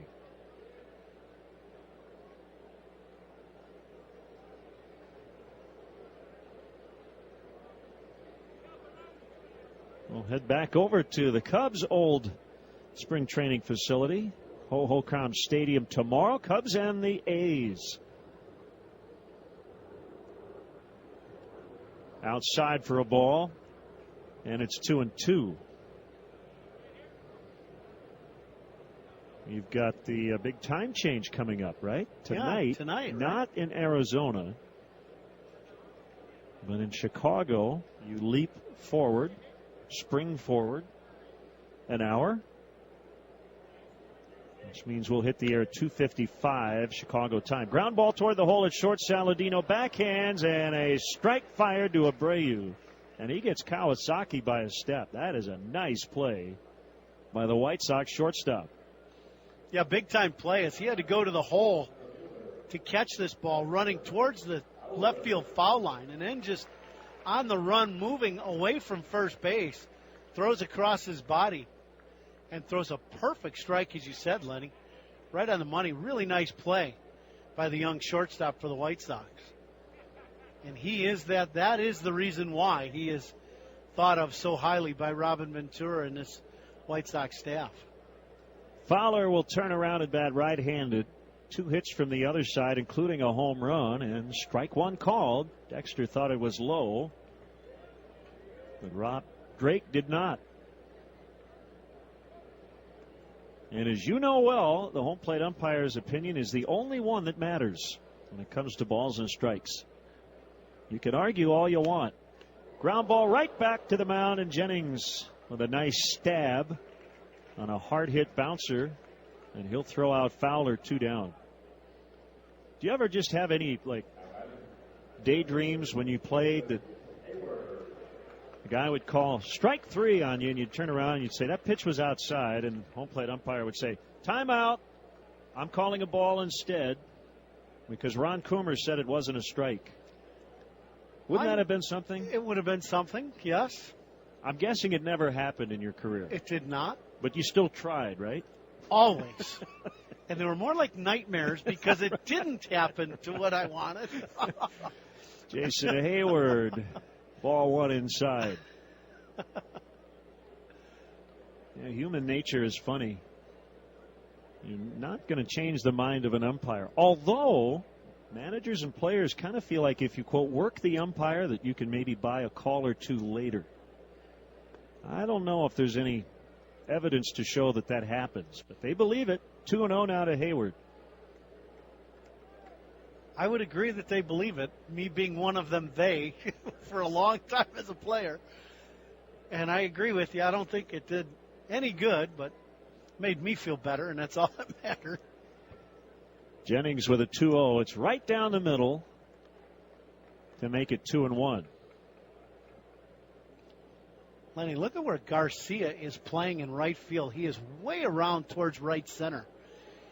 If Hayward hooks a ball down the right field line, he'd have a chance at an inside the park home run. No question. Yeah, he's a good 150 feet off the line.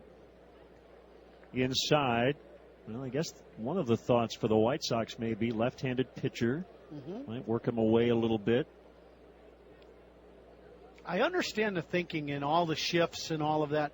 I just think it's very dangerous when the outfielders do it and really do what's happening here, where Garcia's way off the right field foul line. Hayward walks. That pitch is outside for ball 4. So a good eye by Hayward, and now Candelario will turn around and bat right-handed. I know that's one thing you and I haven't talked a great deal about. Me working TV and me being in this booth is the shifting. We've personally talked about it. We talk about it on the plane and things like that. Glad you brought it up. I got a note. Okay. Sound like Juan Epstein, right, from Welcome Back, Kotter? I'll give it to you here in a second. Runner at first, 2 outs. Long pause by Jennings. The pitch, swing, and a ground ball that'll get into left center. Base hit. Hayward around second. He motors toward third, and he's in. Candelario 2 for 2. He's been on all 3 times. Inning still alive for Anthony Rizzo. Baseball Info Solutions found that defensive shifts were up 33% last year from the year before. They've got the year-by-year shifting. 2011, Ron, teams shifted 2,357 times. Last year, 17,733 shifts. So it's more, not less, as time has gone on. Lenny, and I think it's here to stay, too. And what's going to have to happen is hitters are going to have to make the adjustment if they want to shake this shifting type situation.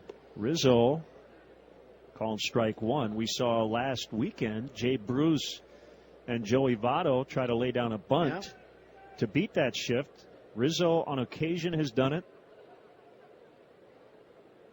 I know we get to see Anthony play every game, but if there's one hitter that has made some adjustments in his game to beat the shift, which the White Sox have on now with 3 infielders on the right side, it is Anthony as he takes that breaking ball down and in.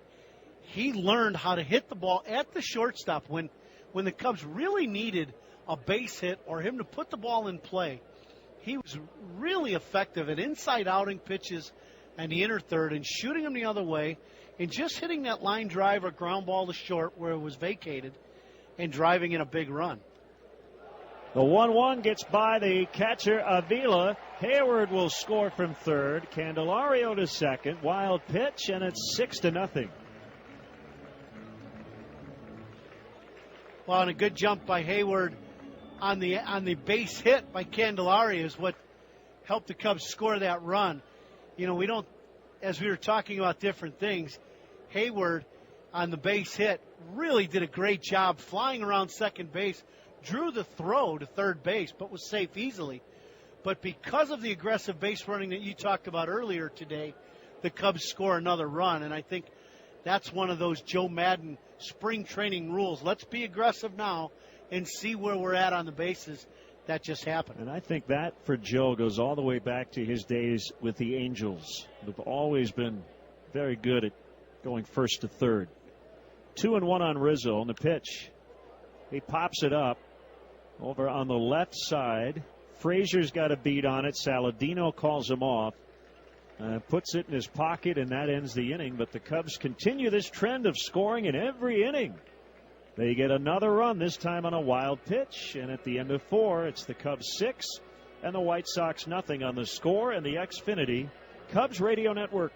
Boris and Bernstein here. Afternoons 1 to 6. You're listening to Cubs Spring Training Baseball on Sports Radio 670 The Score. You know what I wish? I wish that I had internet that let me get on the internet when I want to get on the internet. Seems like there are just certain times every day when I try to go online that my DSL is just not that reliable. And when the whole family's online, forget about it. Why can't I just get internet that works any time of day? Now you can. With Xfinity Internet, you get reliably fast speeds, even during peak hours when everyone is online at the same time. Wow, that's fast. Careful you don't break the internet. Wait, it can break? No. Oh, thank goodness.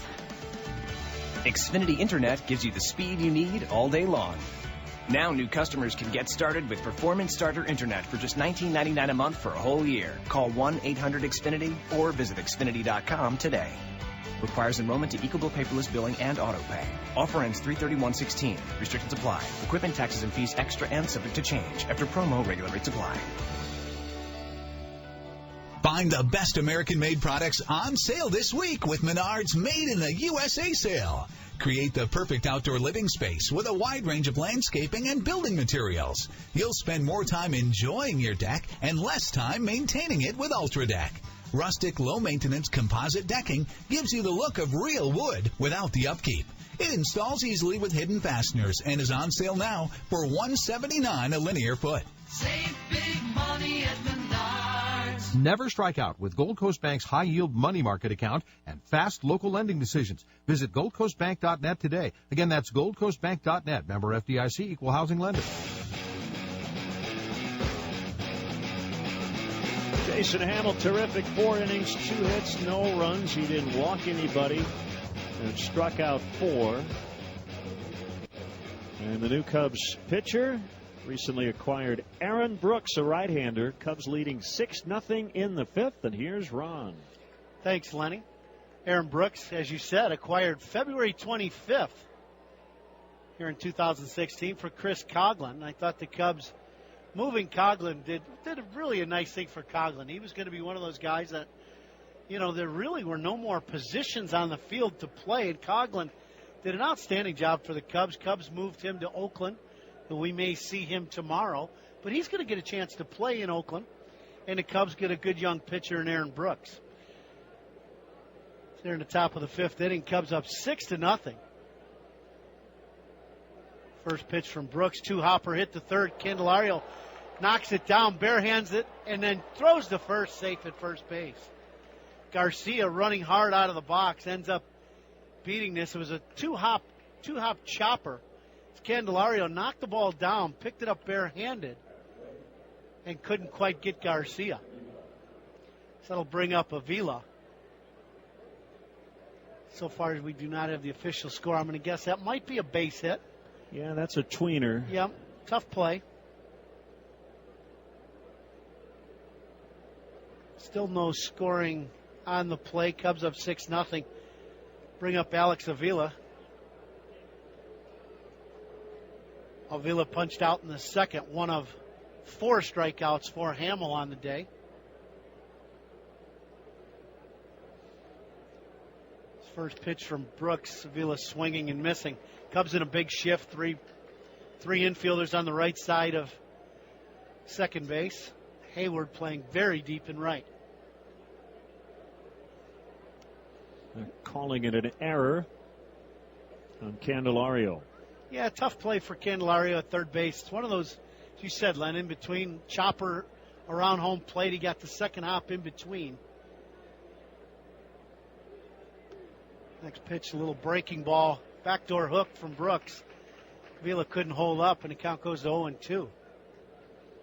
Boy, a very nice start of the day for Jason Hamill. He threw 4 innings, only gave up 2 hits and 4 punch-outs. But to me, it looked like he was really in command of his stuff.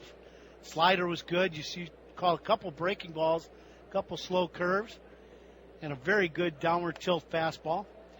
Strike 3 called. Avila does not like the call. This is his second punch-out of the ball game, looking.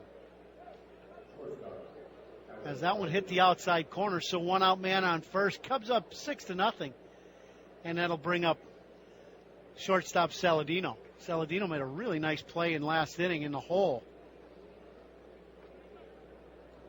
He's one of those slick feeling shortstops White Sox are counting on. Him and Jimmy Rollins will be battling for that shortstop job. First pitch is Saladino, shortens to bunt. Ball gets away from the catcher, and Garcia will end up moving to second base on what I think will end up being a wild pitch. And I think Saladino went around, or at least didn't pull the bat back in time. Aaron Brooks with big league time in Kansas City and Oakland over the last 2 seasons. 15 major league outings, 10 have been starts. And gives the Cubs some more depth. If he starts the year at AAA, possibility we'll see him at some point here in 2016.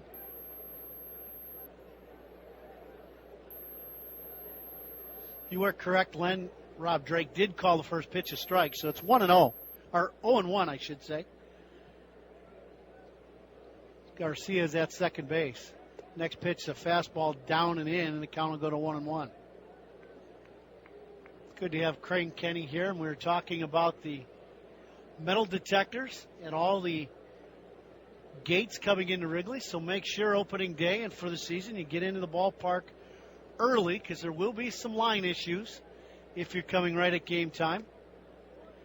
This next pitch is down and away, 2-1. But if you're Crane and you look out at this ballpark and this facility here in Mesa, I mean, you can't get much better than they have here in Mesa, Arizona with Sloan Park, can you? No, this is the nicest one I've seen here in the Cactus League. Next pitch for Brooks, little fastball inside, missed the corner. Saladino took it right under the left elbow, and the count will go to 3-1. Cubs up 6-0. Cubs with 8 hits and one error.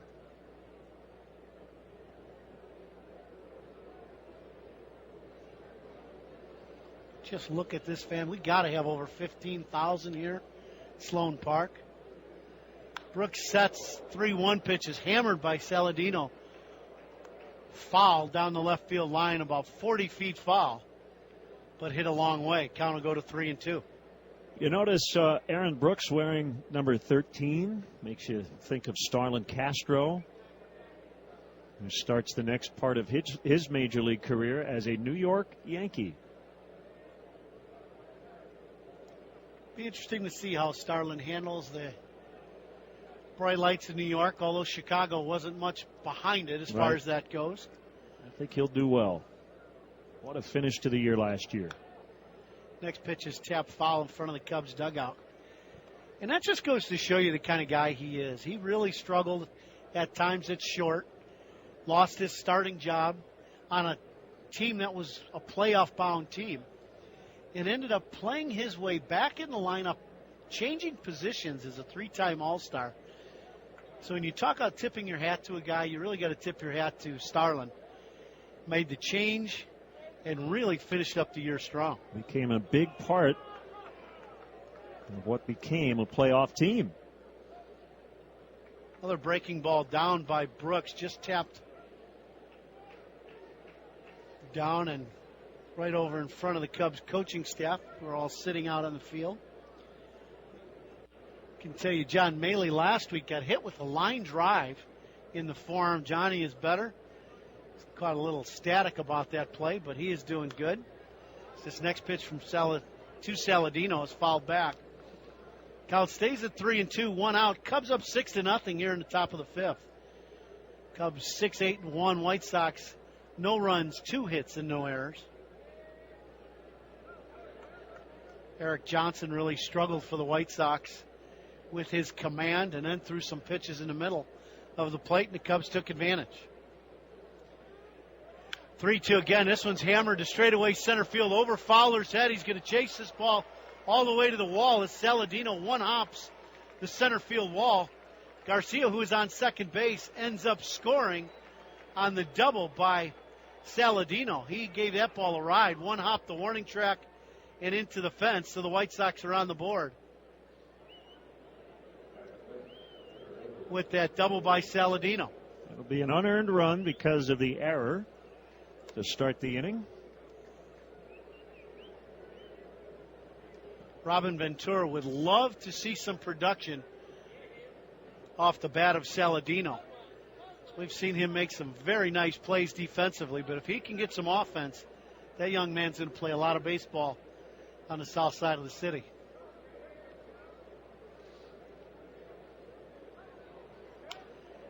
First pitch swinging is Garcia.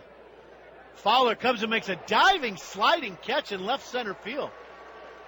I actually thought Fowler had a little more of a beat on it, and the ball just kept slicing away. He ends up sliding and makes the catch in left center. And the one thing about Arizona, the ball ends up carrying just a little better than normal, especially than in Chicago. And Fowler ends up making a nice catch in left center field for the second out of the inning. So Brooks, one pitch in and out to get that second out, and then bring up White Sox leadoff hitter and designated hitter today, Adam Eaton.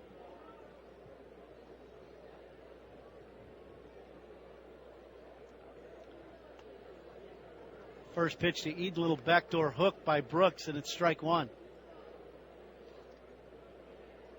Also might see Gene Machi, Felix Pena, Brandon Gomes, all right-handers on the list for the Cubs today.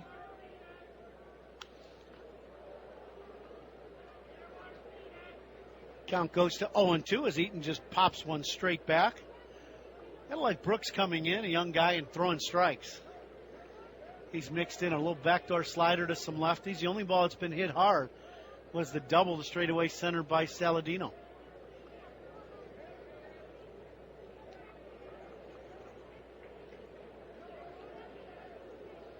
Brooks comes to the set, looking for a pitch away. That one misses up and out. Count goes to 1-2.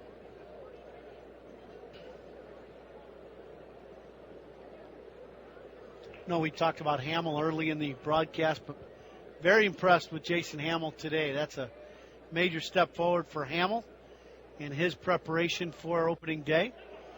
This next pitch, slider down and into Eaton. He checks the swing but couldn't hold up. And that'll be a strikeout for Brooks as he gives up one unearned run here in the fifth inning off the bat of Saladino, who hit the double. Cubs up 6-1 here at the end of 4.5, and you're listening to The Score and Xfinity Cubs Radio Network. Spiegel and golf here weekdays 9 to 1. You're listening to Cubs Spring Training Baseball on Sports Radio 670 The Score. You know what I wish? I wish that I had internet that let me get on the internet when I want to get on the internet. Seems like there are just certain times every day when I try to go online that my DSL is just not that reliable. And when the whole family's online, forget about it. Why can't I just get internet that works any time of day? Now you can. With Xfinity Internet, you get reliably fast speeds, even during peak hours when everyone is online at the same time. Wow, that's fast. Careful you don't break the internet. Wait, it can break? No. Oh, thank goodness. Xfinity Internet gives you the speed you need all day long. Now new customers can get started with Performance Starter Internet for just $19.99 a month for a whole year. Call 1-800-XFINITY or visit Xfinity.com today. Requires enrollment to Equal Bill Paperless Billing and Auto Pay. Offer ends 3/31/16. Restrictions apply. Equipment, taxes, and fees extra and subject to change. After promo, regular rates apply. At Loyola Medicine, physicians and caregivers place the physical and emotional needs of each patient above all else. Loyola has over 1,000 doctors in 70 specialties. A Loyola doctor's sense of compassion is as highly regarded as their expertise. Find a doctor that's just right for you, convenient and close to home. Visit loyolamedicine.org. That's loyolamedicine.org. Loyola Medicine. We also treat the human spirit.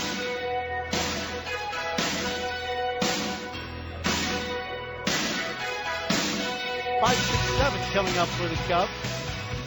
Andrioli will lead it off. Jake Petrichka now entering the game. Big right-hander for the White Sox coming in. Cubs up 6-1. Cubs with 6 runs on 8 hits and an error. White Sox scored their first run of the ball game last inning on a double from Saladino. Hey, Ron, experience the Budweiser bleachers in style with coworkers, friends, and family, and one of the newest amenities, the left field porch. Enjoy the bleacher atmosphere in this private porch setting that offers tremendous views of the game and a unique look at the famous Chicago skyline. For more information, visit Cubs.com/suites. Andrioli will lead it off for the Cubs. He's having a nice ball game. He squeezed in a run in the first, and then stole a base, and then hit a leadoff triple in the third to right center. It's a young outfield for the Cubs having a very good ball game today against the White Sox. He slashes this ball. Look out. Just down over the tarp down the right field line, and this one came sizzling into the stands. Hopefully nobody got hurt. Count goes to 0-2. John has been in the Cubs organization for 5 years. He had his AAA debut last year. He's got good on-base skills, runs really well.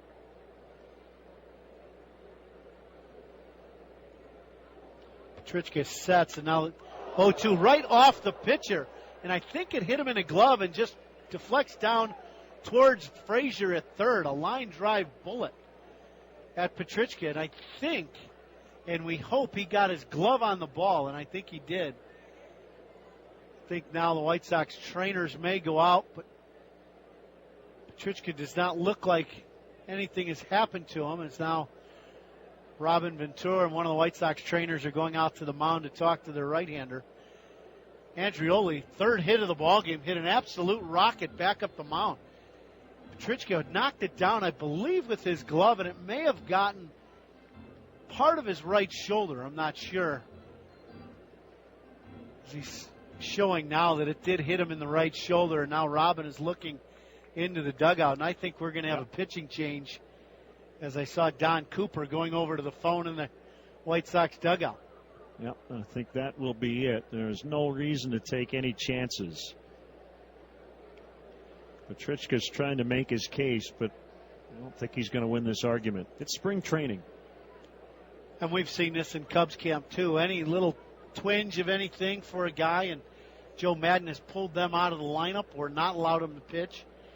And I think Robin is talking about the same thing. And Petrichka and his defense is trying to stay in the game, and that is not going to be the case, as he's going to come off the field, and Robin is going to have to make a pitching change. So we will make a pitching change here in Mesa, and we'll come back and give you the new pitcher for the White Sox, as he will get all the time he needs, as Petrichka got hit by the 0-2 pitch from Andrioli. So we'll take a break and come back. You're listening to The Score and Xfinity Cubs Radio Network. Lawrence Holmes here, night 6 to 10. You're listening to Cubs Spring Training Baseball on 670 The Score. In sports, competition brings out the best in everybody. It's the same with energy suppliers. You want competition and the competitive pricing that comes with it. Since deregulation, energy suppliers have competed to give you better pricing and better service. Agera Energy, an expert in the energy industry, is dedicated to helping homeowners and businesses of all sizes find the most reliable and affordable plans for their electricity and natural gas needs. Agera Energy local representatives will work with you to help you understand your energy choices and ensure you're receiving the best plan for your home or business. See what Agera Energy can do for you. Visit AgeraEnergy.com to sign up today. That's AGERA Energy.com. The Chicago area's choice for electricity and natural gas supply. Agera Energy. Energy to power your world. Additional terms and conditions may apply. Please visit Agera Energy's website at AgeraEnergy.com for additional information. Electric license 150330 and natural gas license 150342.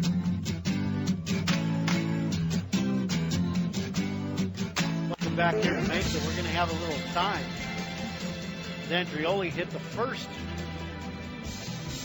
It actually was an 0-2 pitch, and he hit right back up the middle, and it hit Jake Petrichka in the right shoulder, White Sox right-hander. Robin Ventura went out to the mound. It ended up being a base hit for Andrioli, but now Daniel Webb is going to come on, and he's going to get all the time he needs to get ready. He has not towed the mound yet. He's just playing catch right now with Avila, the White Sox catcher. So it's still going to be a few minutes before play will resume. Cubs up 6-1. Cubs with 6 runs on 9 hits and an error. White Sox scored their only run in the top of the 5th. They got on with an error and then a double, a one-hop double off the center field wall by shortstop Saladino. So the Cubs up 6-1.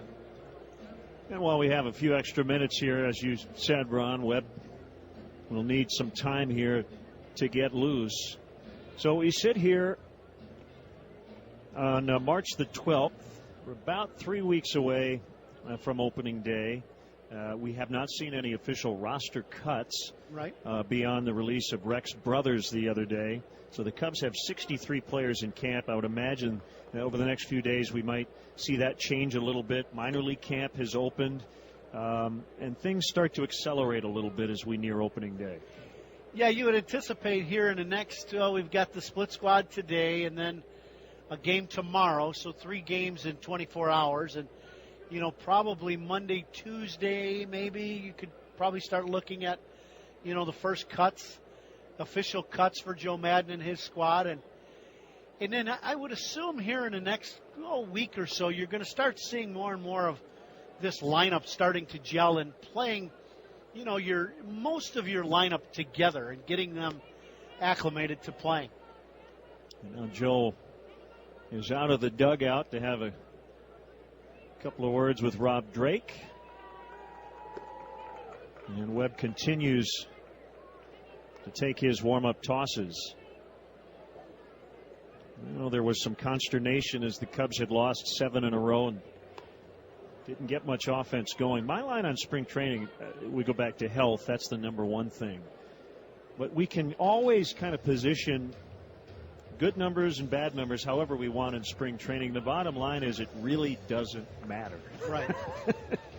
It's our job to analyze and I suppose extrapolate and make certain things important. I think it's more important for pitchers in terms of stuff. Jake Arrieta made his debut the other day. He was hitting 95, 96 on the gun. John Lester continues to struggle in throwing to bases, but the stuff was very, very good the other day. John Lackey, I thought, looked very sharp in his debut yesterday. So we'll see Kyle Hendricks again tomorrow. Just seeing that starting rotation feel good going into the season. And this bullpen has a lot of depth, and we're going to see multiple inning guys in Warren, Wood, and Richard, and Cahill. That gives this bullpen a much different look. A much different look, and really helps out Joe Madden. And it may end up changing the way this club looks at the roster for that 25th guy, where, you know, if you have, as you said, these 3 or 4 guys that can all go multiple innings, and that's what the Cubs have right now, does that allow you to keep an extra position player or that extra pinch hitter to make an impact on a game, you know, where the Cubs did not have that luxury last year? And I think that is a great point, you know, when you start looking towards April in making this final roster. Looks like Webb is finally ready. Well, that's tough for a guy coming in for an injured pitcher who gets to take all of his warm-up tosses on the mound. You talk to some pitchers, they don't like it. They'd rather get loose in the anonymity of the bullpen as opposed to standing on the regular mound. Well, Andreoli's at first base, and there he goes. First pitch, he takes off. I steal second base. Nice throw by Avila at second, and Andreoli will be gunned down. He got a decent jump, but Avila got rid of that ball in a hurry. Throw right on the money. So that'll be the first out of the inning and caught stealing for the Cubs. So Andreoli stole the base in the first inning and now has been caught stealing in the 5th. Pitch was a strike to Tim Fedorowicz.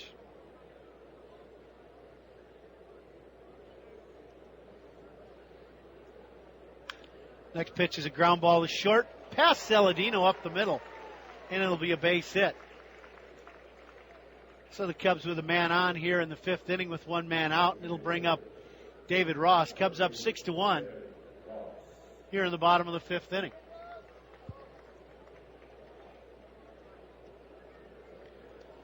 Rossi, as you said, Lenny, in his last year as a player, he's announced his retirement after this season. Had a chance to talk to David a little bit today. We were talking about music, and he was bummed the other night. He did not get a chance to go to the Springsteen concert, so that was our conversation around the cage today. David was a rookie for the Cubs when I was in my last year playing, or for the Dodgers. I remember he was not a Springsteen fan at that time, and I took him to a Springsteen show in Los Angeles. He swings and misses. Count will go to 1-1. So he wanted to go the other night, but he had some family obligations. And he was asking if I went, and I did not go either. Same thing. David Ross, great guy here. He's a backup catcher for this Cubs ball club. He takes that pitch down in the dirt. Count will go to 2-1. Yeah, I missed the Springsteen show the other night, but I heard 3.5 hours. Yeah. How old is he, 30? Right, isn't that? I mean, Bruce is in his middle 60s. Unbelievable. Playing 3.5-hour sets. Pretty amazing. Daniel Webb rocks, and David Ross with a big swing and a little breaking ball down. Push the count to 2-2. There's quite a bit of music in town. Peter Frampton was in town the same night. I think a couple of our clubhouse guys, Tommy Hellman and Gary, I think those guys went to the show. They did. It was an acoustic show. Next pitch to Ross. He hits this ball off the end of the bat, dumps one into right field. So it'll be a base hit for David. Back-to-back hits here in the 5th inning for the Cubs with 1 out. Cubs up 6-1. And it'll bring up Cubs shortstop DeGrone. DeGrone has played all over the infield. He can play the outfield as well. Really fits the theme of versatility in this camp. When you go to a big league camp for a contending team like the Cubs, and you're a versatile guy trying to make a club, it really gives you a much better chance of making a club. Daniel Webb crossed up Avila on that first pitch as a breaking ball. Looked like a good pitch in the zone, but Avila kind of jumped out from behind home plate, so the pitch was called a ball.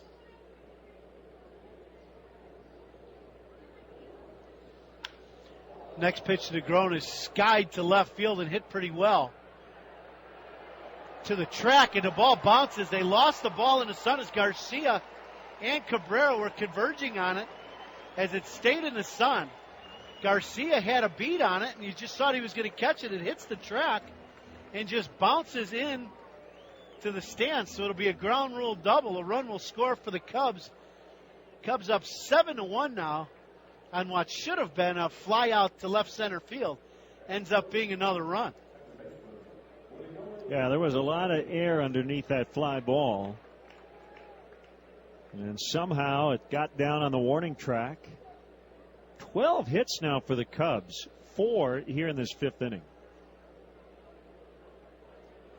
That'll bring up Kawasaki with 2 men on and 1 out. White Sox playing the infield on the corners, in, up the middle, about halfway. As this ball is slashed down the left field line, it'll be a base hit. Down the line it goes. Cabrera cuts this ball up in the corner. 2 runs are going to score for the Cubs on the double by Kawasaki as he goes the other way as Ross and DeGrom score. And the Cubs go up 9-1 here at Sloan Park, and it's been all Cubs here in this first half of the ballgame. And now all 9 starting position players have at least 1 hit in the Cubs order. Eric Johnson started this game for the White Sox. First inning, he gave up 3 runs on 4 hits and a walk. And the Cubs got off to a good start, and it's just continued all game long, and we're only in the bottom of the 5th. It'll bring up Dexter Fowler. Dexter first pitch swinging at a sinker from Daniel Webb. Still only 1 out here in the 5th.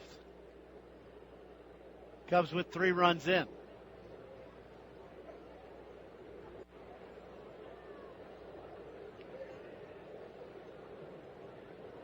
Webb comes, set a little backdoor breaking ball, just clips the outside corner, and the count goes to 0-2. Huge crowd here at Sloan Park for this Cubs-Sox rivalry game, and Cubs have not disappointed their home fans.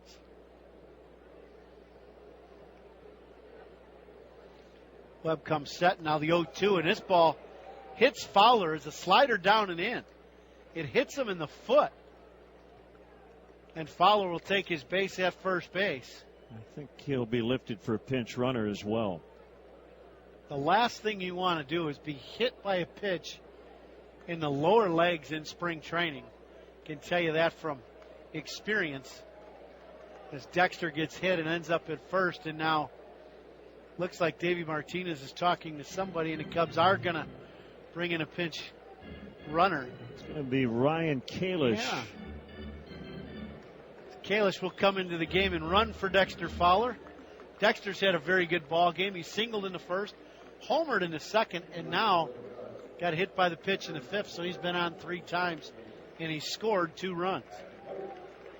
Don Cooper, the White Sox pitching coach, made a visit as well. They have a new 30-second clock on manager and coaching visits to the mound this year. I was talking with Chris Bosio, the Cubs pitching coach. He said he doesn't anticipate that being an issue. He said most of my visits are pretty brief.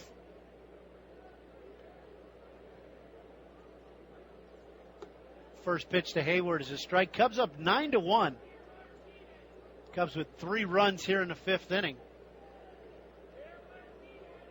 Jason Hayward led his first at bat, ended up with a base hit. He's 1 for 2, walked in the 4th. Next pitch, a good changeup by Webb. Almost looked like old-fashioned screwball by Webb, the way Hayward reacted. The count goes to 0-2. It'll be interesting late in the ball game in big games where managers are trying, or pitching coaches are trying to give their bullpen a little chance to get loose, and how the umpires are going to call that 30-second rule. So the next pitch to Hayward misses, down 1-2. Well, I'm sure somebody will find a loophole. Yeah, right. That's usually how it works. And Work now the the angles. 1-2 to Hayward, and this ball's hit third. Nice play by Frazier as he picks this ball going to his left and turn at second. It's a double play. Outstanding defensive play by the third baseman, Frazier. He gets the ball the second time, and Hayward is doubled up on some slick fielding. But in the inning, the Cubs score 3 runs. Cubs up huge here in Mesa against the White Sox, up 9-1 after 5 innings. You're listening to The Score, an Xfinity Cubs radio network. Mully and Hanley here mornings 5 to 9. You're listening to Cubs Spring Training Baseball on 670 The Score. Never strike out with Gold Coast Bank's high-yield money market account and fast local lending decisions. Visit goldcoastbank.net today. Again, that's goldcoastbank.net. Member FDIC, equal housing lender. Planning a major construction project or looking for a contractor to provide maintenance or service for a current endeavor? Choose a contractor who is signatory to the UA, the United Association of Union Plumbers, Fitters, Welders, and Service Technicians. UA contractors are the best in the business. They employ only craftspeople with the training and skill to do the job right, and Congress has recognized the UA and its signatory contractors for their Veterans in Piping program to train and employ returning veterans. Learn more at UA.org. Are you overpaying on your utility bills? You could be, but how would you know? Agera Energy can help. Agera Energy, an expert in the energy industry, is dedicated to helping homeowners and businesses of all sizes in the Chicago area find the most reliable and affordable plans for their electricity and natural gas needs. Agera Energy local representatives will work with you to help you understand your energy choices and ensure you're receiving the best plan for your home or business. It's time for you to make a change. See what Agera Energy can do for you. Visit AgeraEnergy.com and sign up today. That's AGERA Energy.com. It takes just a few minutes to sign up for the Chicago area's choice for electricity and natural gas supply. That's AgeraEnergy.com. Agera Energy. Energy to power your world. Additional terms and conditions may apply. Please visit Agera Energy's website at AgeraEnergy.com for additional information. Electric license 150330 and natural gas license 150342. Dan Bernstein here for the Boards and Bernstein Show, afternoons 1 to 6. This is your new radio home for Cubs baseball. We are Sports Radio 670 The Score. WSCR and HD Chicago, WJMK HD2 Chicago.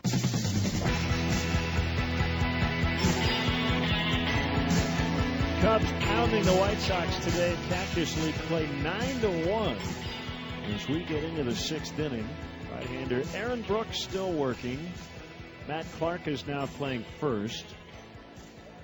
And Brooks deals to Brett Laurie. High for ball 1. Ryan Kalish is in left. Andreoli moves from left to center. And Mark Zagunis is in right. 1-0 pitch is low. 2-0. Cubs have scored in every inning.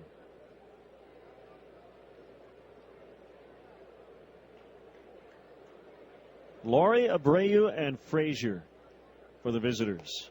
On the outside corner from Brooks, it's 2-1.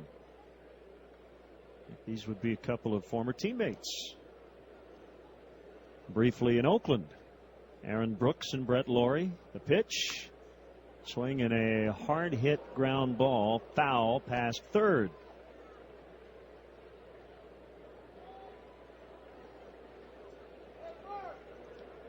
Laurie, Lawrie. Canadian born. He's from British Columbia. 26 years old. Fourth organization. Outside. Full count, 3-2.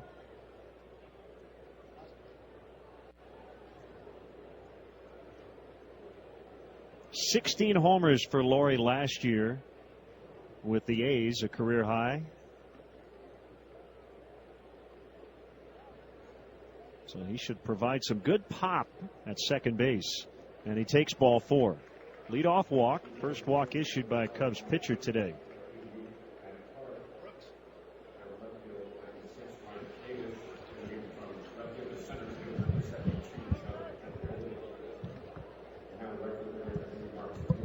Now Jose Abreu.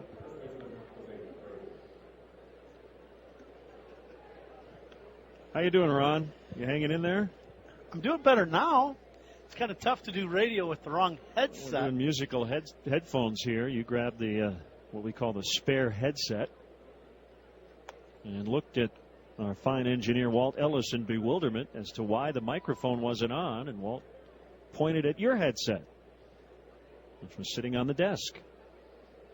Good place for it while we're on live.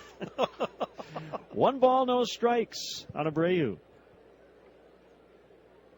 The pitch. Big swing and a miss. I'm guessing another Cubs radio analyst, and we think about him every day. His name was Ron. That might have happened to him on a couple of occasions. Now, Ronnie was a good friend, obviously, and a fellow third baseman. From what my partner Pat says, I would have to say you're probably right. The 1-1 is inside on Abreu. 2 balls and a strike. It happens to all of us. Just hope it doesn't happen often.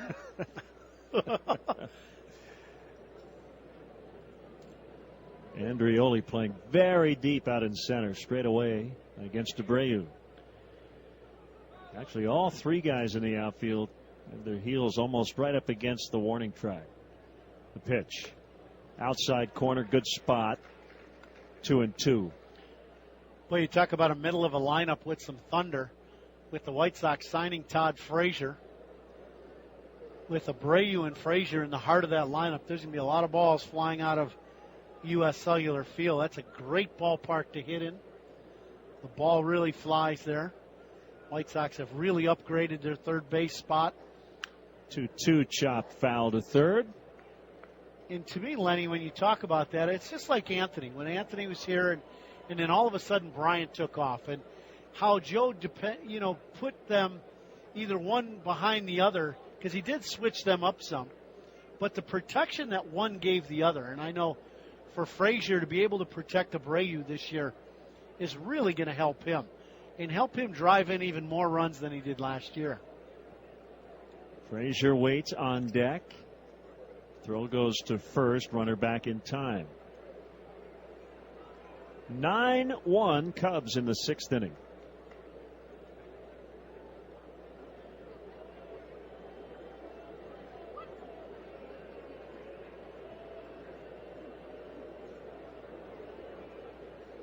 Brooks has the sign, now the pitch. It's low and he's run it full. He walked Laurie to start the inning.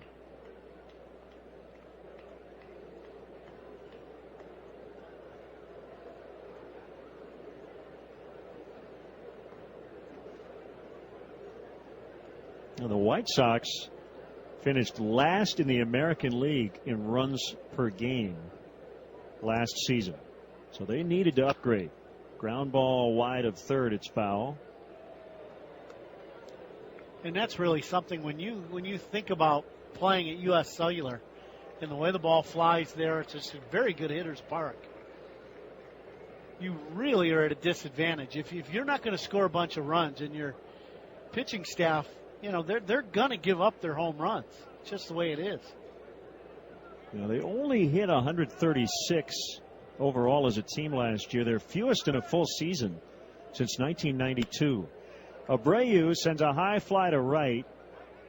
Zagunis in the corner makes the catch for out number 1. Well, that ball went a long way. Probably only about 5 or 6 feet in front of the 360 sign down the line. As Abreu mishit that ball, but hit it a mile in the air. He hit it down the right field line, and guy's some kind of strong, but a nice play by Segunis to pull that ball in right in front of the side wall to get that out. Todd Frazier, one of 4 players in all of baseball last year with 40 doubles and 35 home runs.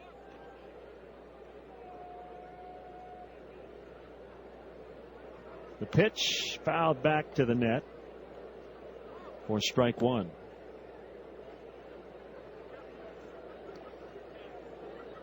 We've seen Hamill and now Brooks for the Cubs. Johnson, Jennings, Petrichka for the White Sox. Wind has completely died. No clouds in sight. Mild day, temp right around 70. Frazier fouls, 2 strikes on him.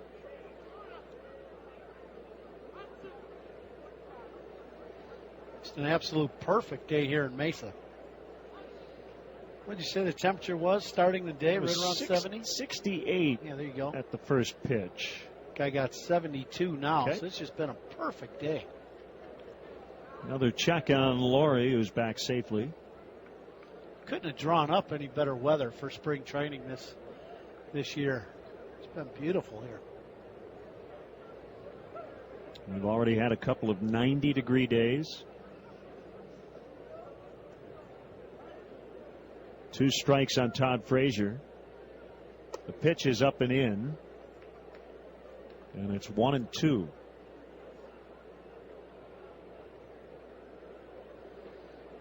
See if Brooks can go to an off-speed pitch here. He came up and into Frazier.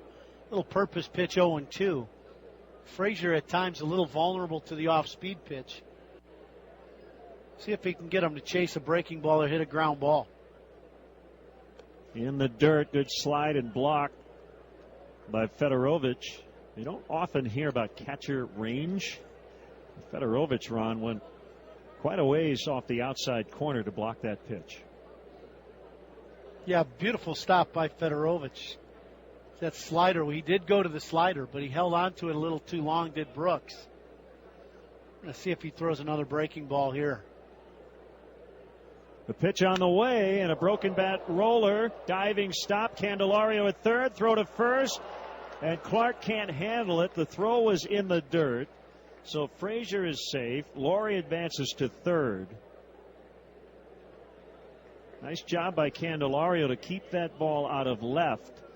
But his throw was in the dirt and it handcuffed Clark. And now Candelario may have tweaked something as he is, I think, checking on that right arm or wrist. Well, he went hard to his left. He dove for this ball. It was a broken bat from Frazier. As Frazier hit this ball right off the end of the bat, it was a breaking ball away. And Candelario does the right thing. When you dive for a ball like that as a third baseman, your chances of getting up and throwing to second base are pretty slim. He makes a strong throw across the diamond, short hops Clark at first, and he couldn't pick the ball out of the dirt. But it was a nice stop at third base. They're going to give him an error, I believe.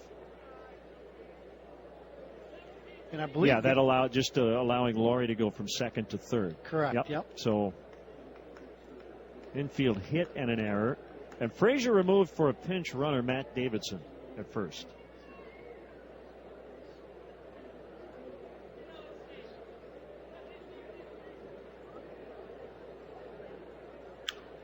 Cabrera lines to the shortstop, Negron, and they're going to double off Davidson at first. That's a base running mistake by Matt Davidson. You're supposed to freeze on an infield liner, and he didn't.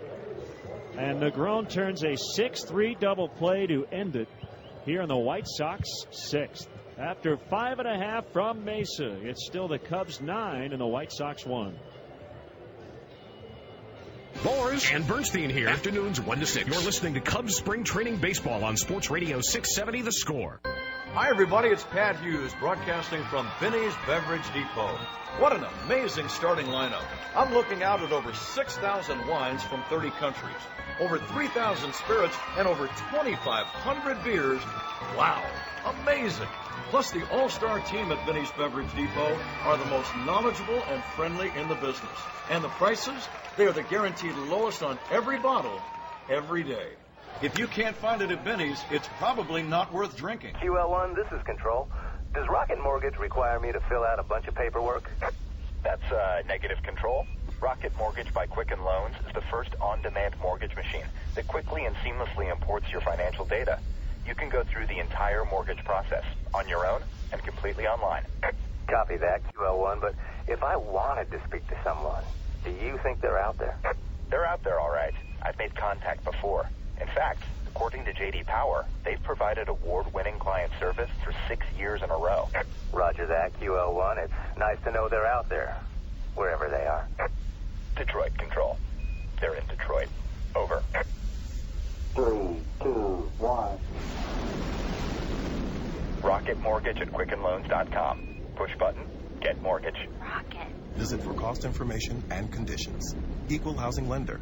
Licensed in all 50 states. NMLSConsumerAccess.org number 3030.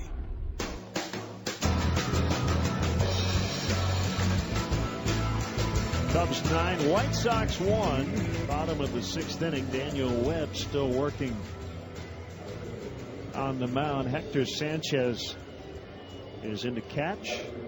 Travis Ishikawa now playing first. Steve Lombardozzi is at second. Matt Davidson playing third. Jerry Sands is in left. And I think that is it for the changes at this point. Candelario will lead it off. He's made a couple of errors defensively, but he's reached 3 times at the plate on a walk, a double, and a single, and it's strike called from Webb. Both of the errors that Candelario has made have been very difficult plays. One was an in-between hard hit ball down the line, and he backhanded. Swings and bounces to second. Lombardozzi will throw to first. Ishikawa nearly came off the bag. That was not a good throw, but he was able to keep his toe right on the bag for the out. He just entered the ball game, does Ishikawa, and he almost blows out a hamstring trying to stretch on a routine ground ball to second. Lombardozzi held on to that ball a little too long. Now Matt Clark. And you make a good point about Candelario, and this is the value of scouting, or being in the ballpark and watching, because if you just looked at the box score as Clark takes a strike, you'd see 2 errors. You'd say Candelario's had a bad day, but you're right, they were not egregious errors by any stretch. Yeah, last play was an outstanding play. Dove for the ball in the hole. Came up firing, and Clark trying to pick the ball out of the dirt. The ball just kind of hit off the heel of his glove, trickled away, and just good base running by the White Sox. The runner from first that went to second base ends up going to third, so it ends up being an error, but actually a really nice play by the Cubs third baseman. Clark down 0-2. The next pitch by Webb is a fastball above the belt at 93 miles an hour. 1 ball and 2 strikes. Cubs have scored in every inning. 1-2 offering is inside.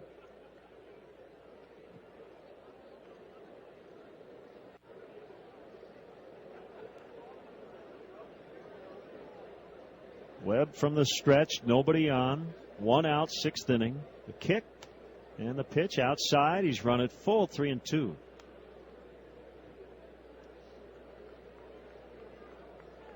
See that a lot here in big league camp with some of the young guys come to the mound and make 2 good pitches, get ahead in the count, and then they try to be perfect with their last pitch, and they just miss a couple different times.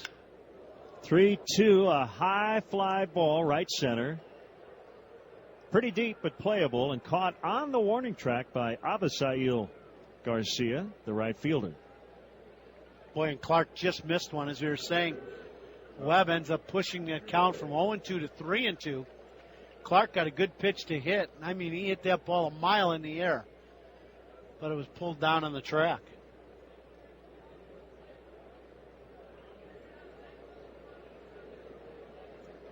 Here's Andrioli with 2 outs and nobody on. Yeah, the American League Central on paper looks pretty intriguing, doesn't it? It really does. It's going to be a good division. Pitch, Andrioli wires one into center for a base hit. John Andrioli is 4 for 4. He has opened some eyes in camp. And a terrific day at the plate today. Now Fedorovich. Well, and he brings some things to the table, too, Lenny, as you talked about. He's a very fast runner. He stole the base and been caught stealing. He squeezed in a run, so you know he's able to see signs and put into play what Joe Madden wants. So a lot of pluses for Andrioli just in today's ballgame. Fastball inside to Fedorovich. The Royals are the defending World Series champions. They essentially bring back their nucleus. Yep. The Tigers, a veteran ball club, but they've got a high payroll. Bouncer to third. Davidson will take the shorter throw to second. Lombardozzi covering, and they force the runner Andrioli.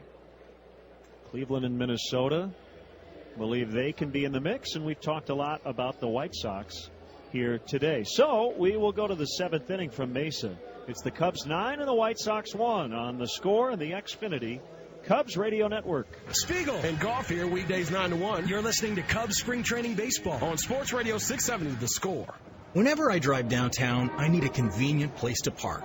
So I use the free Spot Hero app to find and reserve parking right by my office. With Spot Hero, I score a great deal, get a great spot, and book right from my phone. Parking's better with a hero. Spot Hero. Chicago parking made easy. Text FAST to 31996 to download the app and get $10 off your first parking spot.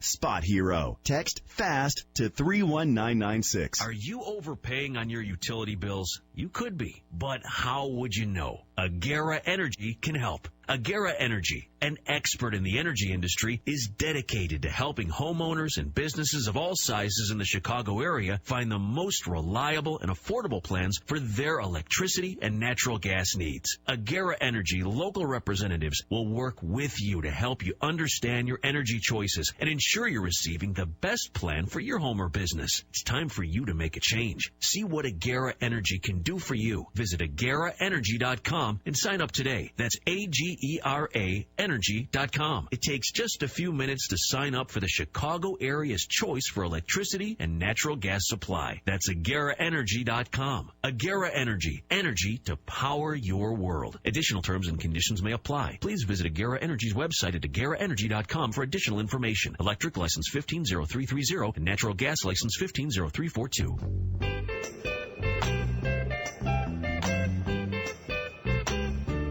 More changes for the Cubs as we get into the seventh inning. Taylor Davis is now back at the plate. Daniel Lockhart takes over at third. Jacob Hanneman is now in center. And 34-year-old right-hander, 6 feet, 255 pounds, Gene Machi will take over. The Cubs lead this ball game 9-1.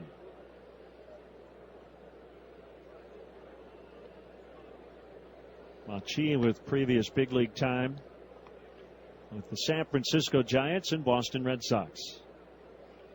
So he'll face Avisail Garcia to start it for the White Sox here in the seventh inning. Len and Ron with you today. We'll have tomorrow's game against the Oakland A's as well. Hey, Ron, I want to send out congratulations to a Chicago native joining the White Sox broadcast crew over on television, Jason Benetti. He'll do a great job with Steve Stone. He and Hawk Harrelson will split the television play-by-play here in 2016. Very happy for Jason. He'll do a great job. Inside ball one from Machi to Garcia. Yeah, fellow south side of Chicago guy. Grew up in the city, and Jason got the job. We had a chance to talk to him quite a bit this morning, and with Stoney and the rest of their crew. Farmio and DJ, and yeah, it's great to see a local guy. That ball is powdered deep to left, and it'll get on out of here. Avisail Garcia with a long home run to the top of the berm in left. It's now 9-2. He got all of it.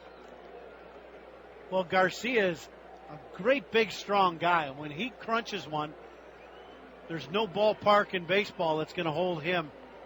And he hits a line drive rocket about 450 feet from home plate. Just a bullet. He is now 10 for 20 on this spring with 2 home runs.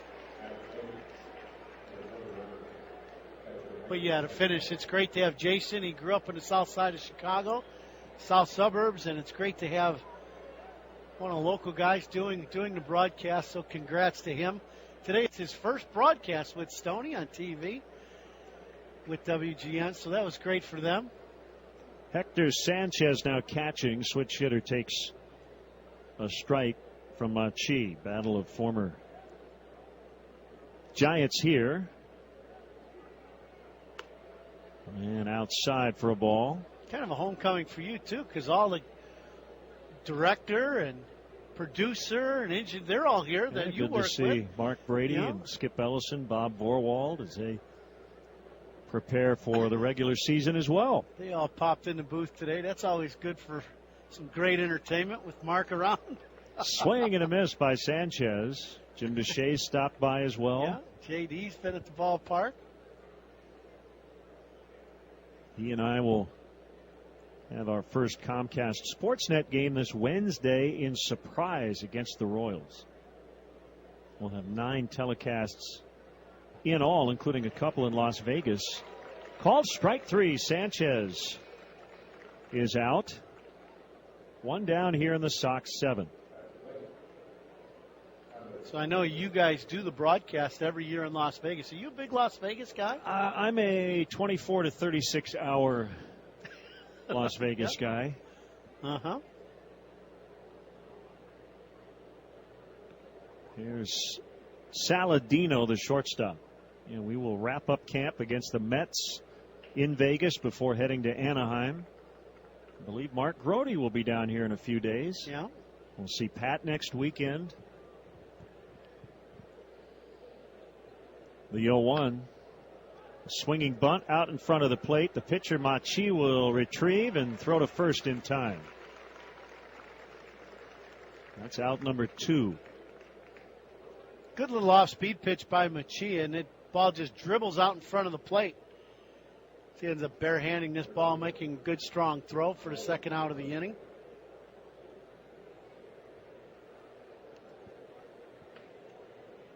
Now Garcia. 2 Garcias in the White Sox lineup today.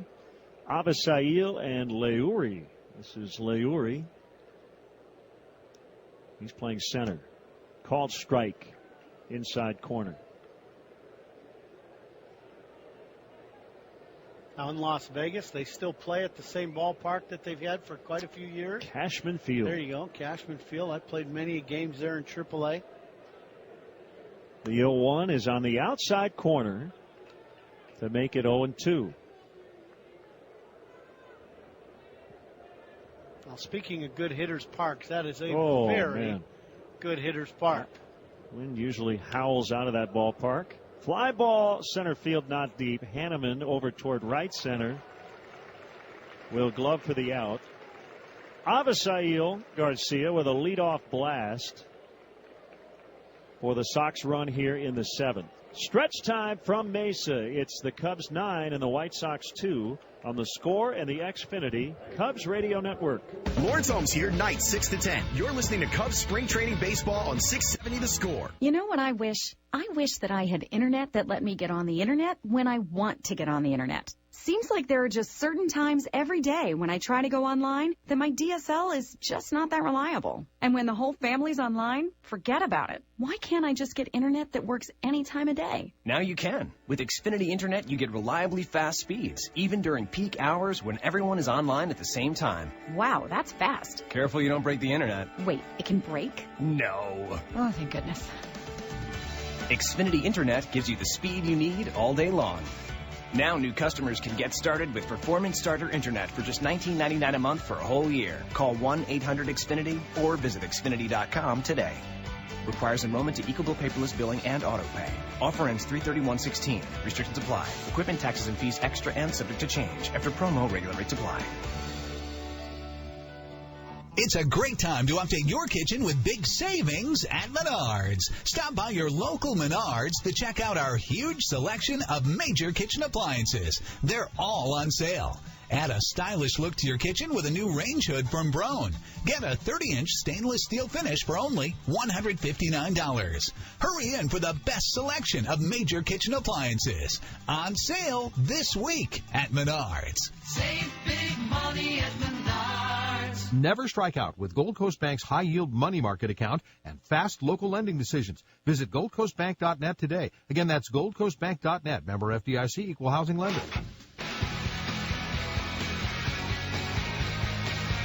Last of the seventh, the Cubs will bat, leading the White Sox 9-2. More changes now for the White Sox. Jason Coates is now playing right. Tim Anderson is the shortstop. And Matt Perk, a left-hander, is on the mound. All Cubs to this point as they'll bat here in the seventh inning. And great to have with us Bruce Levine, who covers baseball on both sides of town for The Score. And he will be a part of our Cubs pregame coverage all season long. Bruce, great to see you as always. How are you? Great to see you guys, and I'm really excited about being part of the broadcast prior to every Cubs game this year, all 162 on The Score. And it's great to see you guys out here broadcasting, and you're starting to feel moving toward the middle of March that we're really starting to get close to reality of what the season's all about. I'm not going to make you feel too old, but I have to. As Sean Dunston Jr. will lead off for the Cubs here in the seventh. Left-handed batter, and he swings and misses, and it's 0-2. And it seemed like just yesterday you were covering his dad. That's true, and I was old even when he broke it.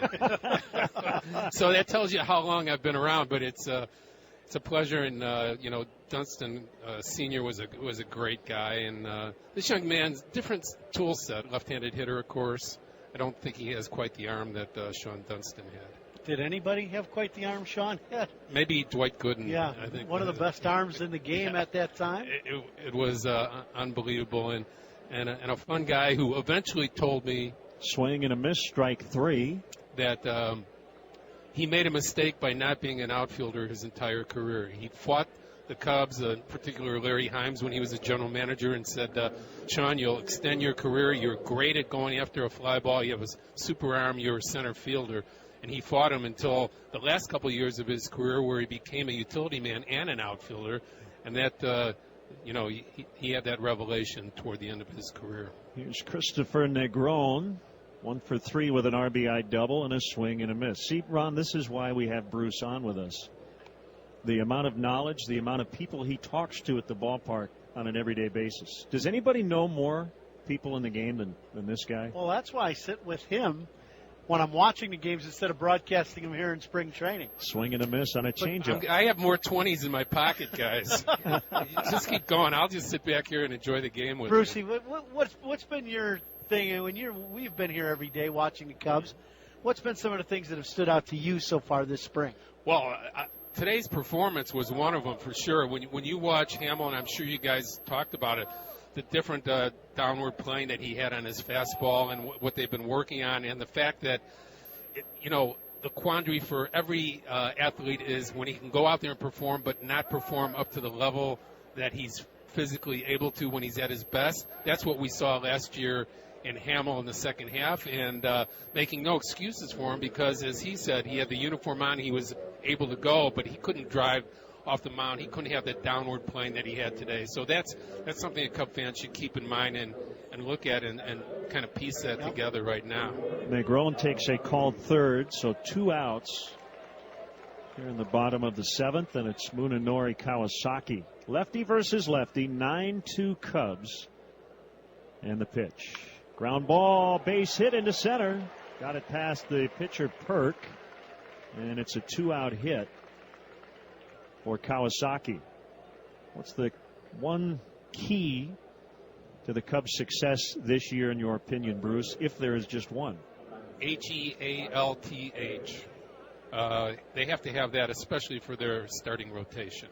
They can have that, I think there's going to be really good success. And the health and the training staff did a tremendous job last year, as they always do, of keeping those guys in the field. If they can do that with their pitching this year, I think they're going to be on their way. Ryan Kalish takes a strike. And you obviously follow the White Sox more closely than we do. I know they like this shortstop, Tim Anderson, who just came into the game. Number 1 draft pick a few years ago. They think he needs 3 or 4 months in the minor leagues to hone his skills. Outside on Kalish. And they feel, every scout that I've talked to feel right now that he's an offensive player in the major leagues. Just shortstop, catcher, you better have those skills if you're going to stay there. 1 strike on Ryan Kalish. A pitch, and he fouls right at the plate. That is a great benefit for all of us here in Arizona, is to see the prospects, not only in your organization, in this case for us it's the Cubs, but everybody else in the Cactus League. It is, and you get excited about these players, and this time of year, you see guys have great swings and hit balls a long way, but you also know the starting pitchers aren't in the game all that long. Kawasaki not being held as Kalish hits a 2-hopper to the second baseman Lombardozzi, and he makes the play. No problem to end the inning. Bruce, thanks for stopping by. My pleasure, guys. Look forward to working with you all year long on Cub Broadcast. It's going to be a lot of fun. Absolutely. That's Bruce Levine from The Score. 9-2 Cubs after 7 on The Score and the Xfinity Cubs Radio Network. Molly and Hanley here, mornings 5 to 9. You're listening to Cubs Spring Training Baseball on 670 The Score. Moving is never fun, especially during baseball season. But OD Household Services makes it cheaper and easier. OD drops off a trailer that you load yourself. Then OD delivers it to your new address when you want it. You only pay for the space you use, and OD does all of the driving. Schedule your easy and affordable home move now at odmove.com/Cubs. That's odmove.com/Cubs. OD Household Services, official partner of the Chicago Cubs. You've got a lot of things to worry about. You never know when something may occur where you need your health insurance. You may not know Jerry Becker, but chances are you know a Blue Cross and Blue Shield of Illinois member like him. I'm a prime example, having sustained an injury while I was traveling in Asia. I had to come back, get surgery. It was a significant amount of money. And then I remember when I got this big envelope from Blue Cross, 33 pages of services, and then I looked at the bottom, and it was amazing that these expenses that I incurred were taken care of. I mean, that's the reason that you have insurance to begin with, frankly. It's for times like this. When it came to crunch time, Blue Cross was there. The biggest value is that they do what they say they're going to do. That's peace of mind through it all. Blue Cross and Blue Shield of Illinois, a division of Healthcare Service Corporation, a mutual legal reserve company.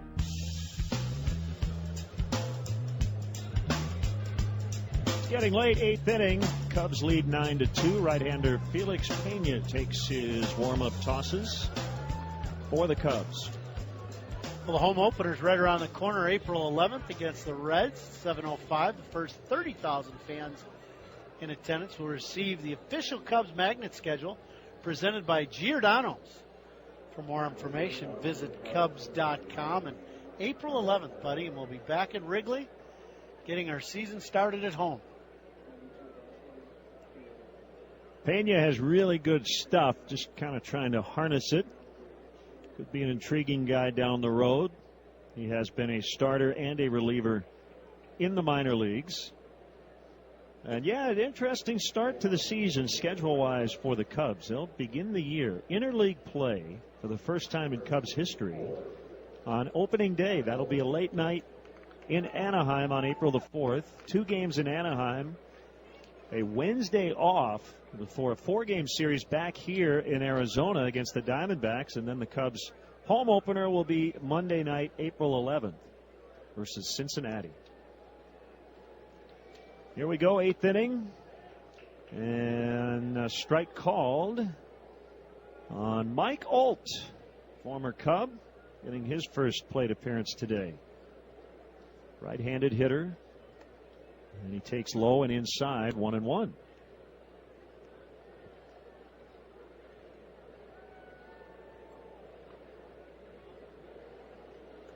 Batting in the DH spot for Adam Eaton. The pitch. That missed. Good thing he is batting for Eaton, because Eaton left the ballpark about a half hour ago. So weird, spring training. You see guys with their duffel bags walking across the field between innings, heading to their car or the bus. Bounce to third. Charged by Lockhart. Throw to first. He got him. Nicely done by Daniel Lockhart. Boy, just an outstanding play, Lenny, as this ball's chopped right down the third base line. Lockhart fields this ball, but has to navigate around the third base bag and keep his footwork going to be able to make a strong throw across the diamond to get Holt. And he makes an outstanding play here in the 8th inning. So one away. Steve Lombardozzi rips one the other way into left. Ground ball, base hit.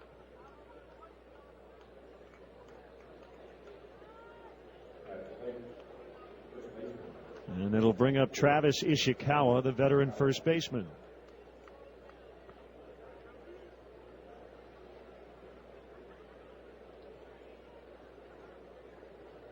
We saw David Ross earlier. One amazing note about Rossi's career.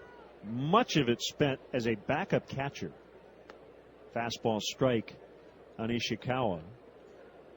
Retiring after the year, David Ross has never gone to spring training as a non-roster invitee. And that is signing a minor league contract and coming to camp with no guarantees. Jimmy Rollins, for instance, did that with the White Sox. He's got a minor league contract, 1-1 on Ishikawa.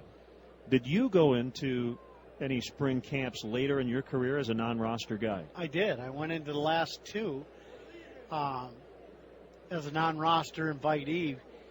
One was... Ooh, that hit Ishikawa, I believe, on the top of the foot. And he walks it off and hopefully is all right. Go ahead, Ron. Looks like a slider down and in, hit Ishikawa. But yeah, I did. The 1 year with New York, by the time they started signing actually Robin Ventura, the White Sox manager, and I, Brian Cashman had called and said, you know, you're going to be in the mix to play third base with Robin. You're going to platoon. He goes, can you come in as a non-roster just because we got to make some moves then? I was in a situation where I thought that was the best place for me to play and play on a team that was going to have a chance of winning a World Series. And I also did that with the Dodgers in my last year. Same type of thing. I thought I had a really good chance of making the club, which I did, and stayed there all year, both years. Matt Davidson takes strike one. First and second, one out, 9-2 Cubs as the White Sox bat here in the 8th inning. Yeah, a lot of it's just semantics, and as you mentioned, the 40-man roster, good breaker from Peña's in, and it's 0-2, is pretty sacred, and you like to protect, you know, as many as of your young players as you can, and you're not going to bump one of those guys to necessarily bring in, you know, a 35, 36-year-old veteran guy who may or may not break camp with you.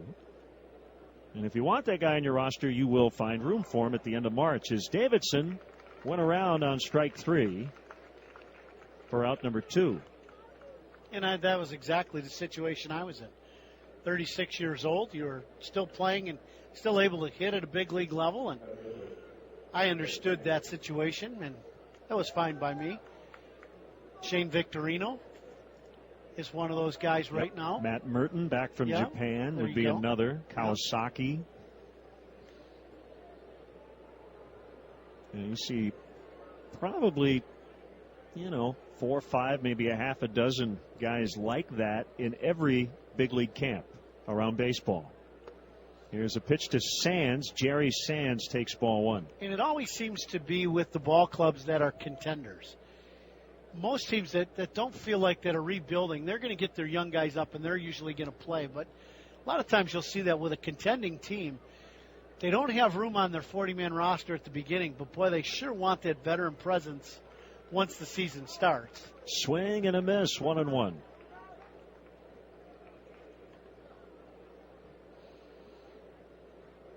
It's great to have Bruce Levine up in the booth.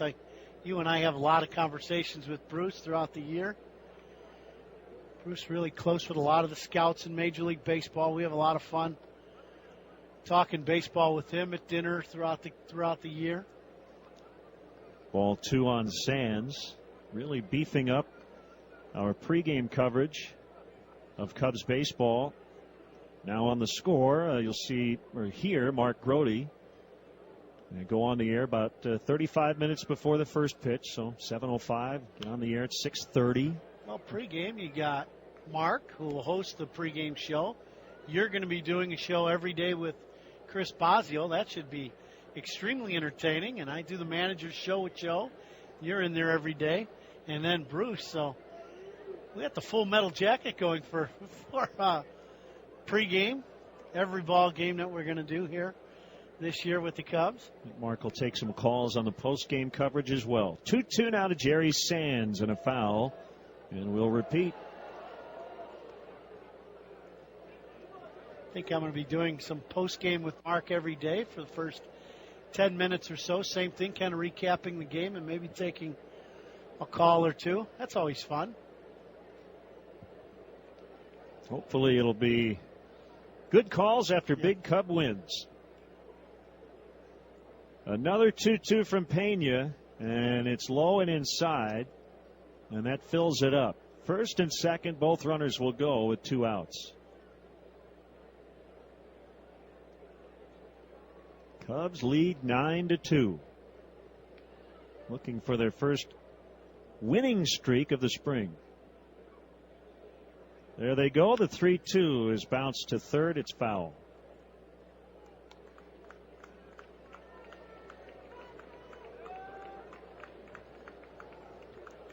Boy, we're in the 8th inning here at Sloan Park. It's still 80%, maybe even 90% of the people still in the stands here at the ball game. Still have not gotten an official attendance from the press box, but I think we both agree it'll be upwards of 15,000.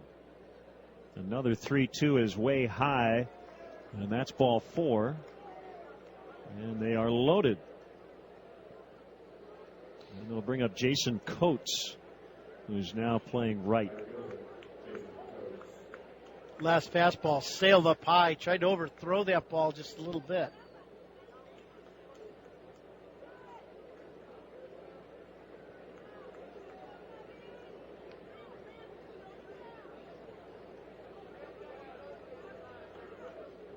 Right-handed hitter. Coates swings at the first pitch. It's a lazy fly out into shallow right center. Coming on is Mark Zagunis from right, and he hauls it in, and that will end the inning. So the White Sox load the bases with 2 outs, but do not get a run. And we'll go to the last of the 8th. It's the Cubs 9 and the White Sox 2. This is The Score and the Xfinity Chicago Cubs Radio Network.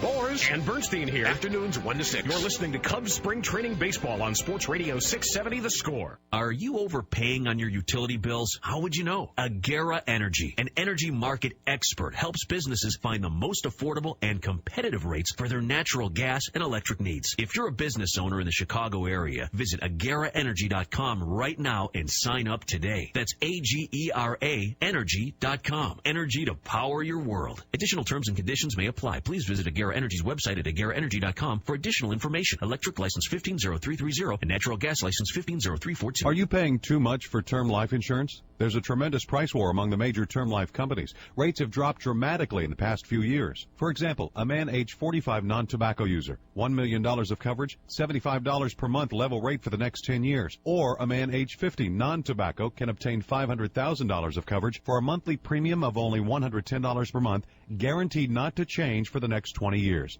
That's right, level rate guaranteed not to change for the next 20 years. If you're a smoker, we have great rates available for you as well. At Termbusters, we specialize in policies of $500,000 and above. If you're looking for new or replacement term life insurance, call today for a quote at 1-800-569-5440. That's 1-800-569-5440. You're probably paying more than you should. Call Termbusters, 1-800-569-5440, or visit our website at termbusters.net. Remember, 1-800-569-5440. Rates and availability may vary by state. Sample rate quotes based on preferred non-tobacco underwriting. Exam required to qualify.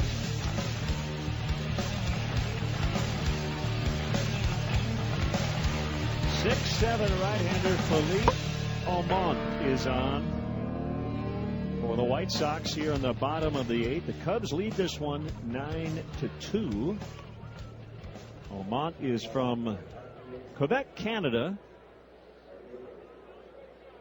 Big league time with the Philadelphia Phillies. Parts of 4 seasons.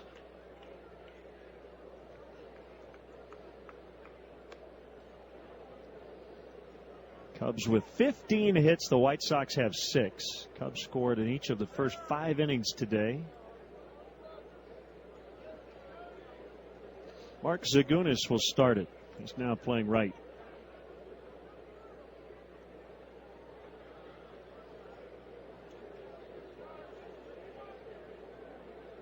This is a big dude, 6'7", 240. And Lamont from the stretch, and the pitch is low, ball 1. He's going to make it a little uncomfortable, too, for the right-handed hitter.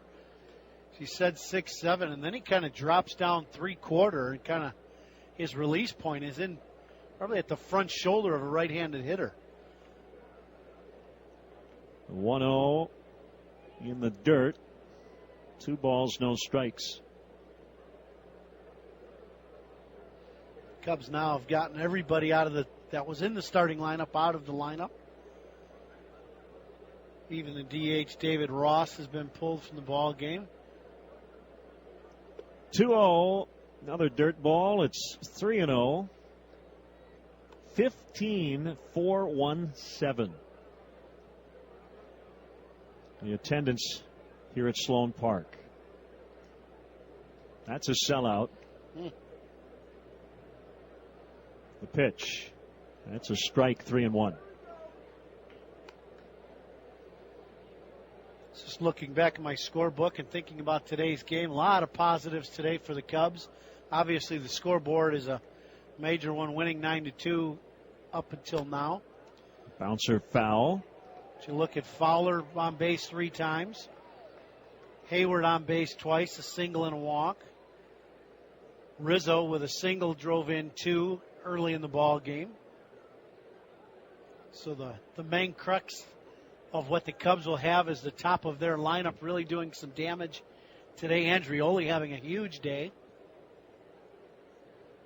3-2 pitch. Ball 4 as Zagunis held up on a fastball that was just outside and low. So a leadoff walk. Yeah, and I would add Jason Hamill to that mix. 4 solid innings. 2 hits, no runs, no walks. Here's Davis, who's now catching. Davis signed by the Cubs as an undrafted free agent. And low for a ball.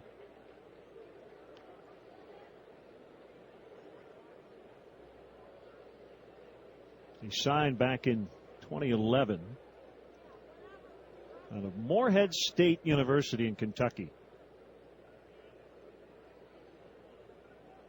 1-0 pitch. Breaking ball, strike. Davis in his batting stance, both feet very close together. Real high leg kick. Looking like he's trying to hit one about as far as you could possibly hit it to left is the way he sets up as a hitter. 1 ball, 1 strike. The pitch. Pulled to third, fair ball. Backhanded Davidson. Throw to first, got him. The ground ball took Davidson well into foul territory, and he made a long throw across the diamond to get Davis. On the play, Zagunis advanced to second, and he's there with 1 out for Matt Clark. Well, Lenny, that play's even more impressive when you think about the playing surface here in Arizona. As the day progresses, the field, the playing surface, the dirt part of it gets so much harder as the day goes on. He caught that ball in the second hop way down the line. As you said, ended up taking him into foul territory. So a nice pickup and then a great throw to get the out. Left-handed hitting Matt Clark looks at ball 1. 9-2 Cubs, bottom of the 8th.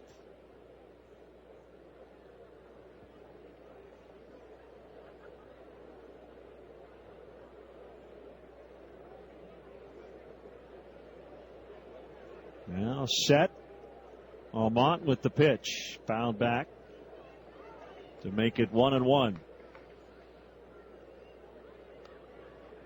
Clark just missed hitting a home run in his last at bat. Hit a towering fly ball to right. Was brought in right in front of the wall in right field.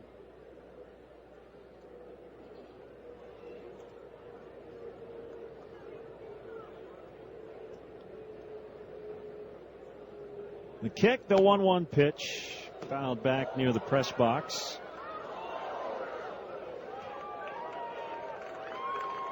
It's 1-2.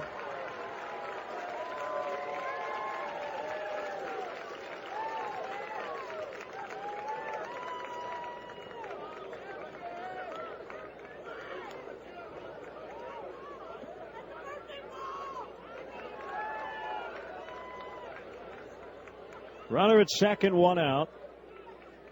1-2 pitch. Clark swings and misses. Strike three. So he's gone. 2 away.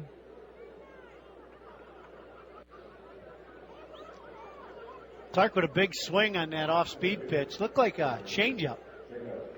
Just over the top. He missed his pitch the pitch before. He fouled it straight back. And then had to try to protect the plate on that changeup and just over the top of it.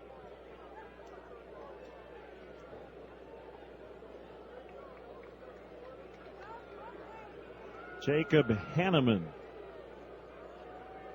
left-handed hitting outfielder. Almont with the pitch, low and in. Albert Pujols with a home run today over in Tempe off Jake Peavy of the Giants. It's Albert's first home run of the spring. Ron, he's coming off surgery in November on his right foot as he tries to get ready for opening night. And as we know, and it's the reason I mention it, it'll be against the Chicago Cubs. 1-0 pitch, chopped foul to first. So you know the Angels would like to have him in their lineup come opening night against Jake Arrieta. Well, the back foot, the one issue with that is, as a hitter, that's your pivot foot for your right-handed hitter. And you end up, especially for Albert, because he generates so much power, he hits into his left leg and uses that as the leverage. So your back foot for Albert comes off the ground, and then his toe, that pitch is down, jams into the ground. So that is, it's always a little uncomfortable when you do something to your right foot as a hitter, especially, when you're a hitter that's a power guy where you really jam that foot into the ground, about 2/3 of the way through your swing. So we'll have to see if he's able to continue to play all spring and come back from that surgery.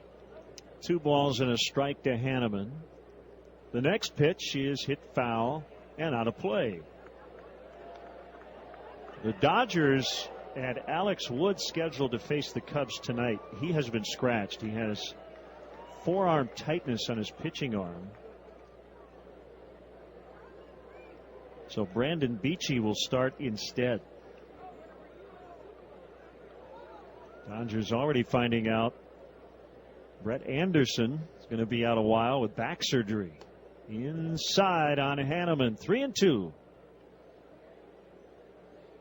Well, you think about that rotation. They lost Greinke to free agency in Arizona. Yeah, Ryu and McCarthy coming off arm surgery.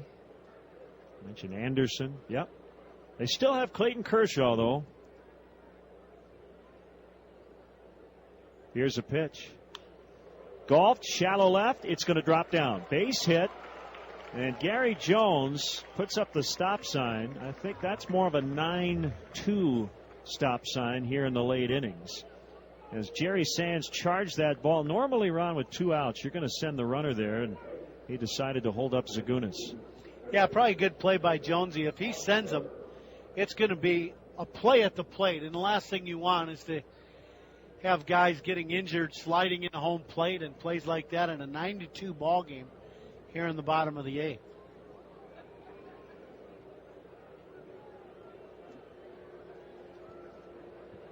Jason Vossler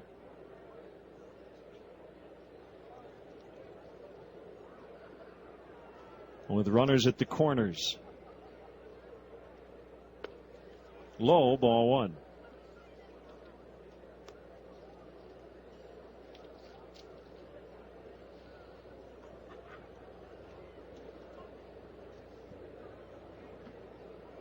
Cubs out hitting the Sox 16-6. Each team with a home run today. Fowler for the Cubs, Garcia for the White Sox. Low 2-0. This copyrighted broadcast is presented by authority of the Chicago Cubs and may not be reproduced or retransmitted in any form, and the accounts and descriptions of this game may not be disseminated without the express written consent of the Chicago Cubs. Strike called on Vossler. 2-1.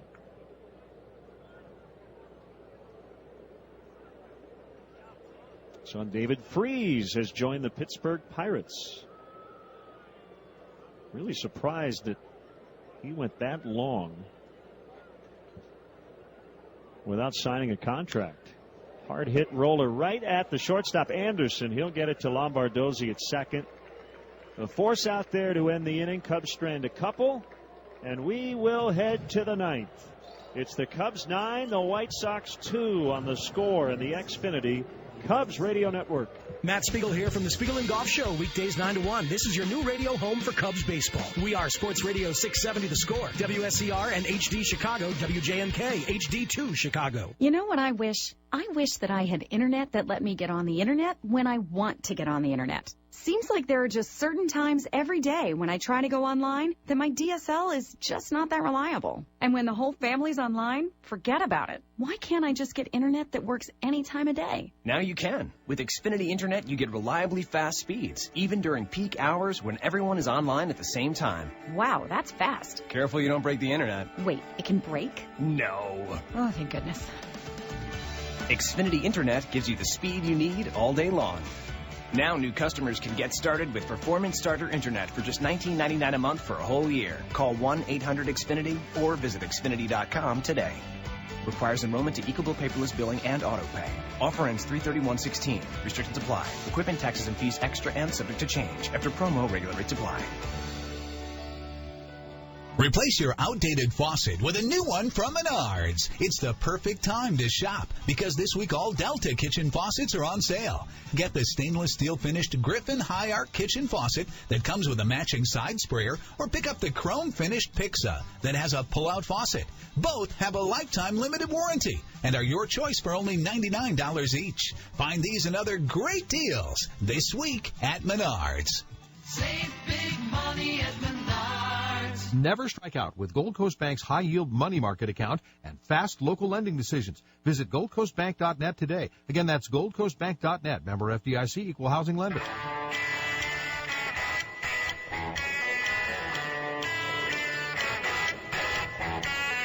Three outs to go. The Cubs lead the White Sox 9-2. Brandon Gomes, the right-hander, is on for the Cubs. Former Tampa Bay Ray, pitching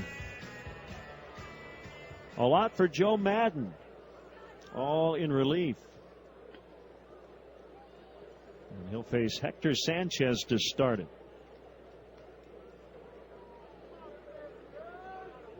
Here we go. The pitch is low, ball one.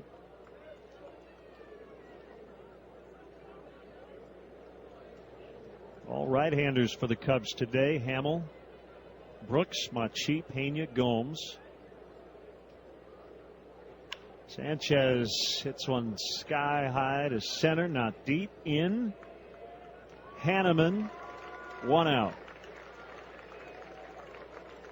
Yeah, it's been a very good day for the Cubs pitching staff. As you said, Hamill with an outstanding job, 4 punch-outs in his 4 innings of work. Only a couple hits. And the rest of the young guys all coming in and doing their job very well. Throwing strikes. White Sox with only 6 hits in the ballgame. Here's Tim Anderson. And he hits a foul pop out of play. 22-year-old Tim Anderson. At .312 last year in the Southern League at AA Birmingham. I can tell you from experience, Birmingham, I played there a couple different years. The pitch, that's way outside and gets away from the catcher Davis. Birmingham is not a very good ballpark to hit in. It's a big ballpark. So to hit 312 in the Southern League is pretty good. He has hit 300 in 3 minor league seasons after being the 17th overall pick in the 2013 draft. The pitch is low and outside. Tall and lanky, 6'1", 180. Anderson has played shortstop exclusively so far in the minors. Gomes ready, a 2-1. He is lined the other way into right and a base hit. So Anderson is aboard. Well, now you can see why that he ends up hitting 300 for 3 straight years in the minor leagues. He took a fastball out and away, might even have been off the plate. And he just hit a bullet to right field for a base knock. So wouldn't surprise me one bit if we see Mr. Anderson by All-Star break. This White Sox team continues to push forward the way he can swing the bat. Jacob May, switch hitting outfielder, will get his first plate appearance. Runner at first, 1 out, 9th inning, and a foul to the net.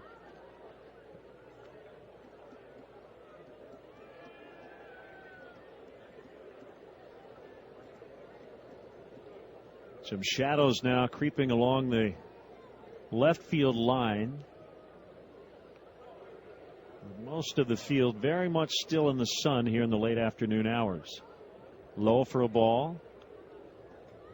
1-1.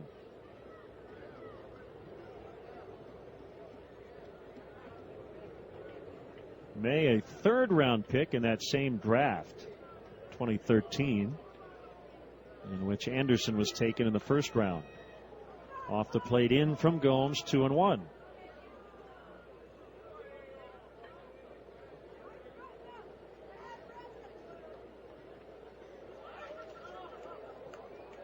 Kyle Hendricks goes for the Cubs tomorrow.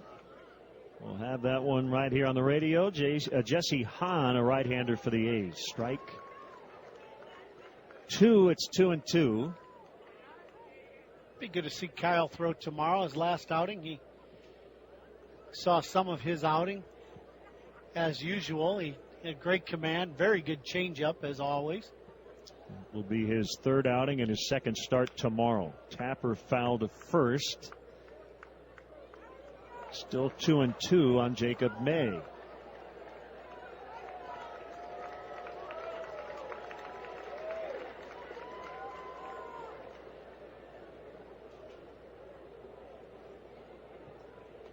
I don't think that ballpark is, 3 miles away at most? Right. Hohokam? Yep.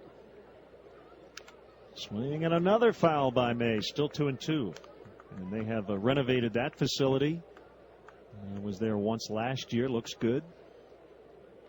Cubs spent a long time at Hohokam and Fitch Park, the minor league complex. Yep. Played many games in both of those complexes. Beautiful facility. Gomes with another 2-2 and a swing and a miss on a pitch in the dirt. Strike 3, and that's out number 2. It'll be up to Mike Olt. Good pitch by Gomes. Another changeup in the dirt. Gets the strikeout. Davis does a good job behind the plate of blocking that ball on the swing and a miss. I've been coming out here off and on for the last 20 plus years for spring training. And I know you've been coming out here a long time. The amount of growth out here is remarkable. Ball 1 to Olt. Yeah, the Valley has changed a little bit since my first time down here or out here in 1987 when I was first drafted. My first spring training. Outside, 2-0. There were no freeways. There was no 101 or 202. And now there's growth everywhere. It's just a great place to hang out. If you like baseball for the month of March, this is about as good as it's going to get. Yep, ideal. 2-0 from Gomes. Olt fouls. 2-1. Cubs leading 9-2. They put up 3 in the first and have not looked back. But here's a guy I really enjoyed him being a Chicago Cub was Mike Olt. Really had some tough injuries and some tough things he was dealing with. Extremely talented guy, but really good guy. You really hope good things for Olte this year with the White Sox. Well said. Strike two. It's even on Olt.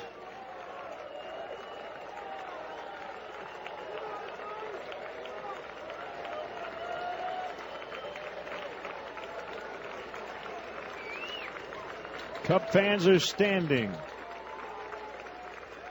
Gomes with a 2-2. Called. Strike three. Cubs win. Cubs win. Gomes goes 1-2-3 in the ninth. And they beat their crosstown rivals. The final score today, the Cubs 9, the White Sox 2. We'll have more from Mesa in a moment on The Score and the Xfinity Cubs Radio Network. Spiegel and Golf here, weekdays 9 to 1. You're listening to Cubs Spring Training Baseball on Sports Radio 670, The Score. Binny's Beverage Depot is now open in Mokina. Check out Binny's award-winning selection of wine, spirits, and beer, along with the guaranteed lowest prices on every bottle every day. Visit the new Binny's Beverage Depot in Mokina. Seeing is believing. Company. Why is it that when Monday mornings come, the word company takes on a whole new meaning? You say company, and you can't help but go right to emails. Conference calls. Deadlines. It's hard not to. Yet so easy to overlook that company can mean so much more. Like it does outside of work. With family, friends. Monday through Friday, and for those who work weekends, the people around you are company. They're the ones who inspire you, understand you. Listen to you. They make the mornings palatable. The commute, forgettable. They have an office with a view, but would rather spend more time in yours. And when you have to leave your family so many days a week, they make it a little easier. Blue Cross and Blue Shield of Illinois knows that when it doesn't feel like work, that's a healthy place to be. That's the right company to be in. And at Blue Cross, our job has always been to help you feel better about your job through it all. Blue Cross and Blue Shield of Illinois is a division of Healthcare Service Corporation, a mutual legal reserve company. Planning a major construction project or looking for a contractor to provide maintenance or service for a current endeavor? Choose a contractor who is signatory to the UA, the United Association of Union Plumbers, Fitters, Welders, and Service Technicians. UA contractors are the best in the business. They employ only craftspeople with the training and skill to do the job right, and Congress has recognized the UA and its signatory contractors for their Veterans in Piping program to train and employ returning veterans. Learn more at UA.org.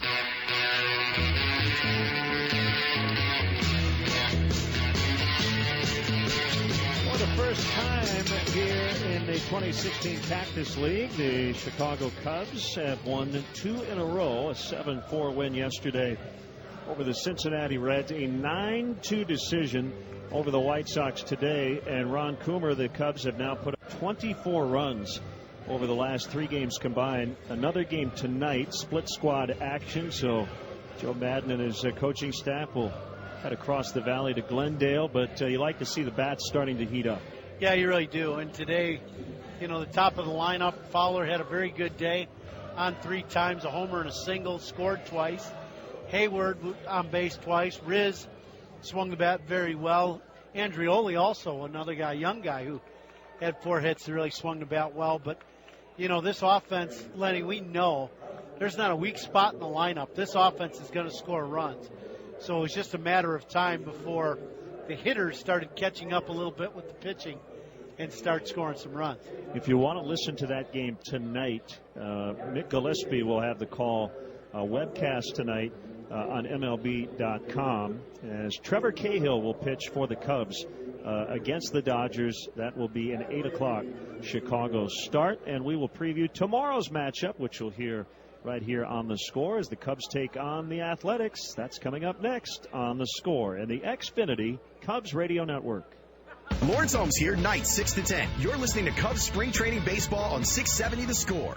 You know what I wish? I wish that I had internet that let me get on the internet when I want to get on the internet. Seems like there are just certain times every day when I try to go online that my DSL is just not that reliable. And when the whole family's online, forget about it. Why can't I just get internet that works any time of day? Now you can. With Xfinity Internet, you get reliably fast speeds, even during peak hours when everyone is online at the same time. Wow, that's fast. Careful you don't break the internet. Wait, it can break? No. Oh, thank goodness. Xfinity Internet gives you the speed you need all day long. Now new customers can get started with Performance Starter Internet for just $19.99 a month for a whole year. Call 1-800-XFINITY or visit Xfinity.com today. Requires enrollment to EcoBill paperless billing and auto pay. Offer ends 3/31/16. Restrictions apply. Equipment, taxes, and fees extra and subject to change. After promo, regular rates apply. Find the best American-made products on sale this week with Menards Made in the USA sale. Create the perfect outdoor living space with a wide range of landscaping and building materials. You'll spend more time enjoying your deck and less time maintaining it with UltraDeck. Rustic, low-maintenance composite decking gives you the look of real wood without the upkeep. It installs easily with hidden fasteners and is on sale now for $179 a linear foot. Save big money at Menards. Never strike out with Gold Coast Bank's high-yield money market account and fast local lending decisions. Visit goldcoastbank.net today. Again, that's goldcoastbank.net. Member FDIC, equal housing lender. Wrapping up our broadcast today from Mesa, Arizona. Sellout crowd of 15,417 watched the Cubs beat up on the White Sox 9-2 the final. Cubs and Sox, as always, will match up during the regular season. 4 games in 4 days, south side, north side, in late July. And tomorrow we'll see the Oakland A's for the first time this spring. Ron Coomer, a team we will see in the regular season, as well as the Cubs will play the American League West. Yeah, it's interesting this year. The Cubs start out on the road in interleague play. We will play Oakland, a ball club that, you know, it seems like they find a way year in and year out to be relevant and playoff contenders. So it'll be interesting to go over there and see them. It'll be nice to go back to Holcam and see the facility and place that we've all been to many, many times. So that'll be interesting. Good job today, buddy. It's always fun to call a good Cubs win. And tomorrow we'll see what kind of lineup we have over there tomorrow. But I like the direction they're going, as you said, with the Cubs swinging the bats pretty well today. We will hit the air here on The Score and the Xfinity Cubs radio network at 2:55 Central Time. The Cubs and the Oakland A's. Now for Ron Coomer, for Walt Ellis, Brett Lyons back in our Score studios. I'm Len Casper. Once again, your final score, the Cubs 9 and the White Sox 2. Thanks for listening to The Score and the Xfinity Cubs radio network.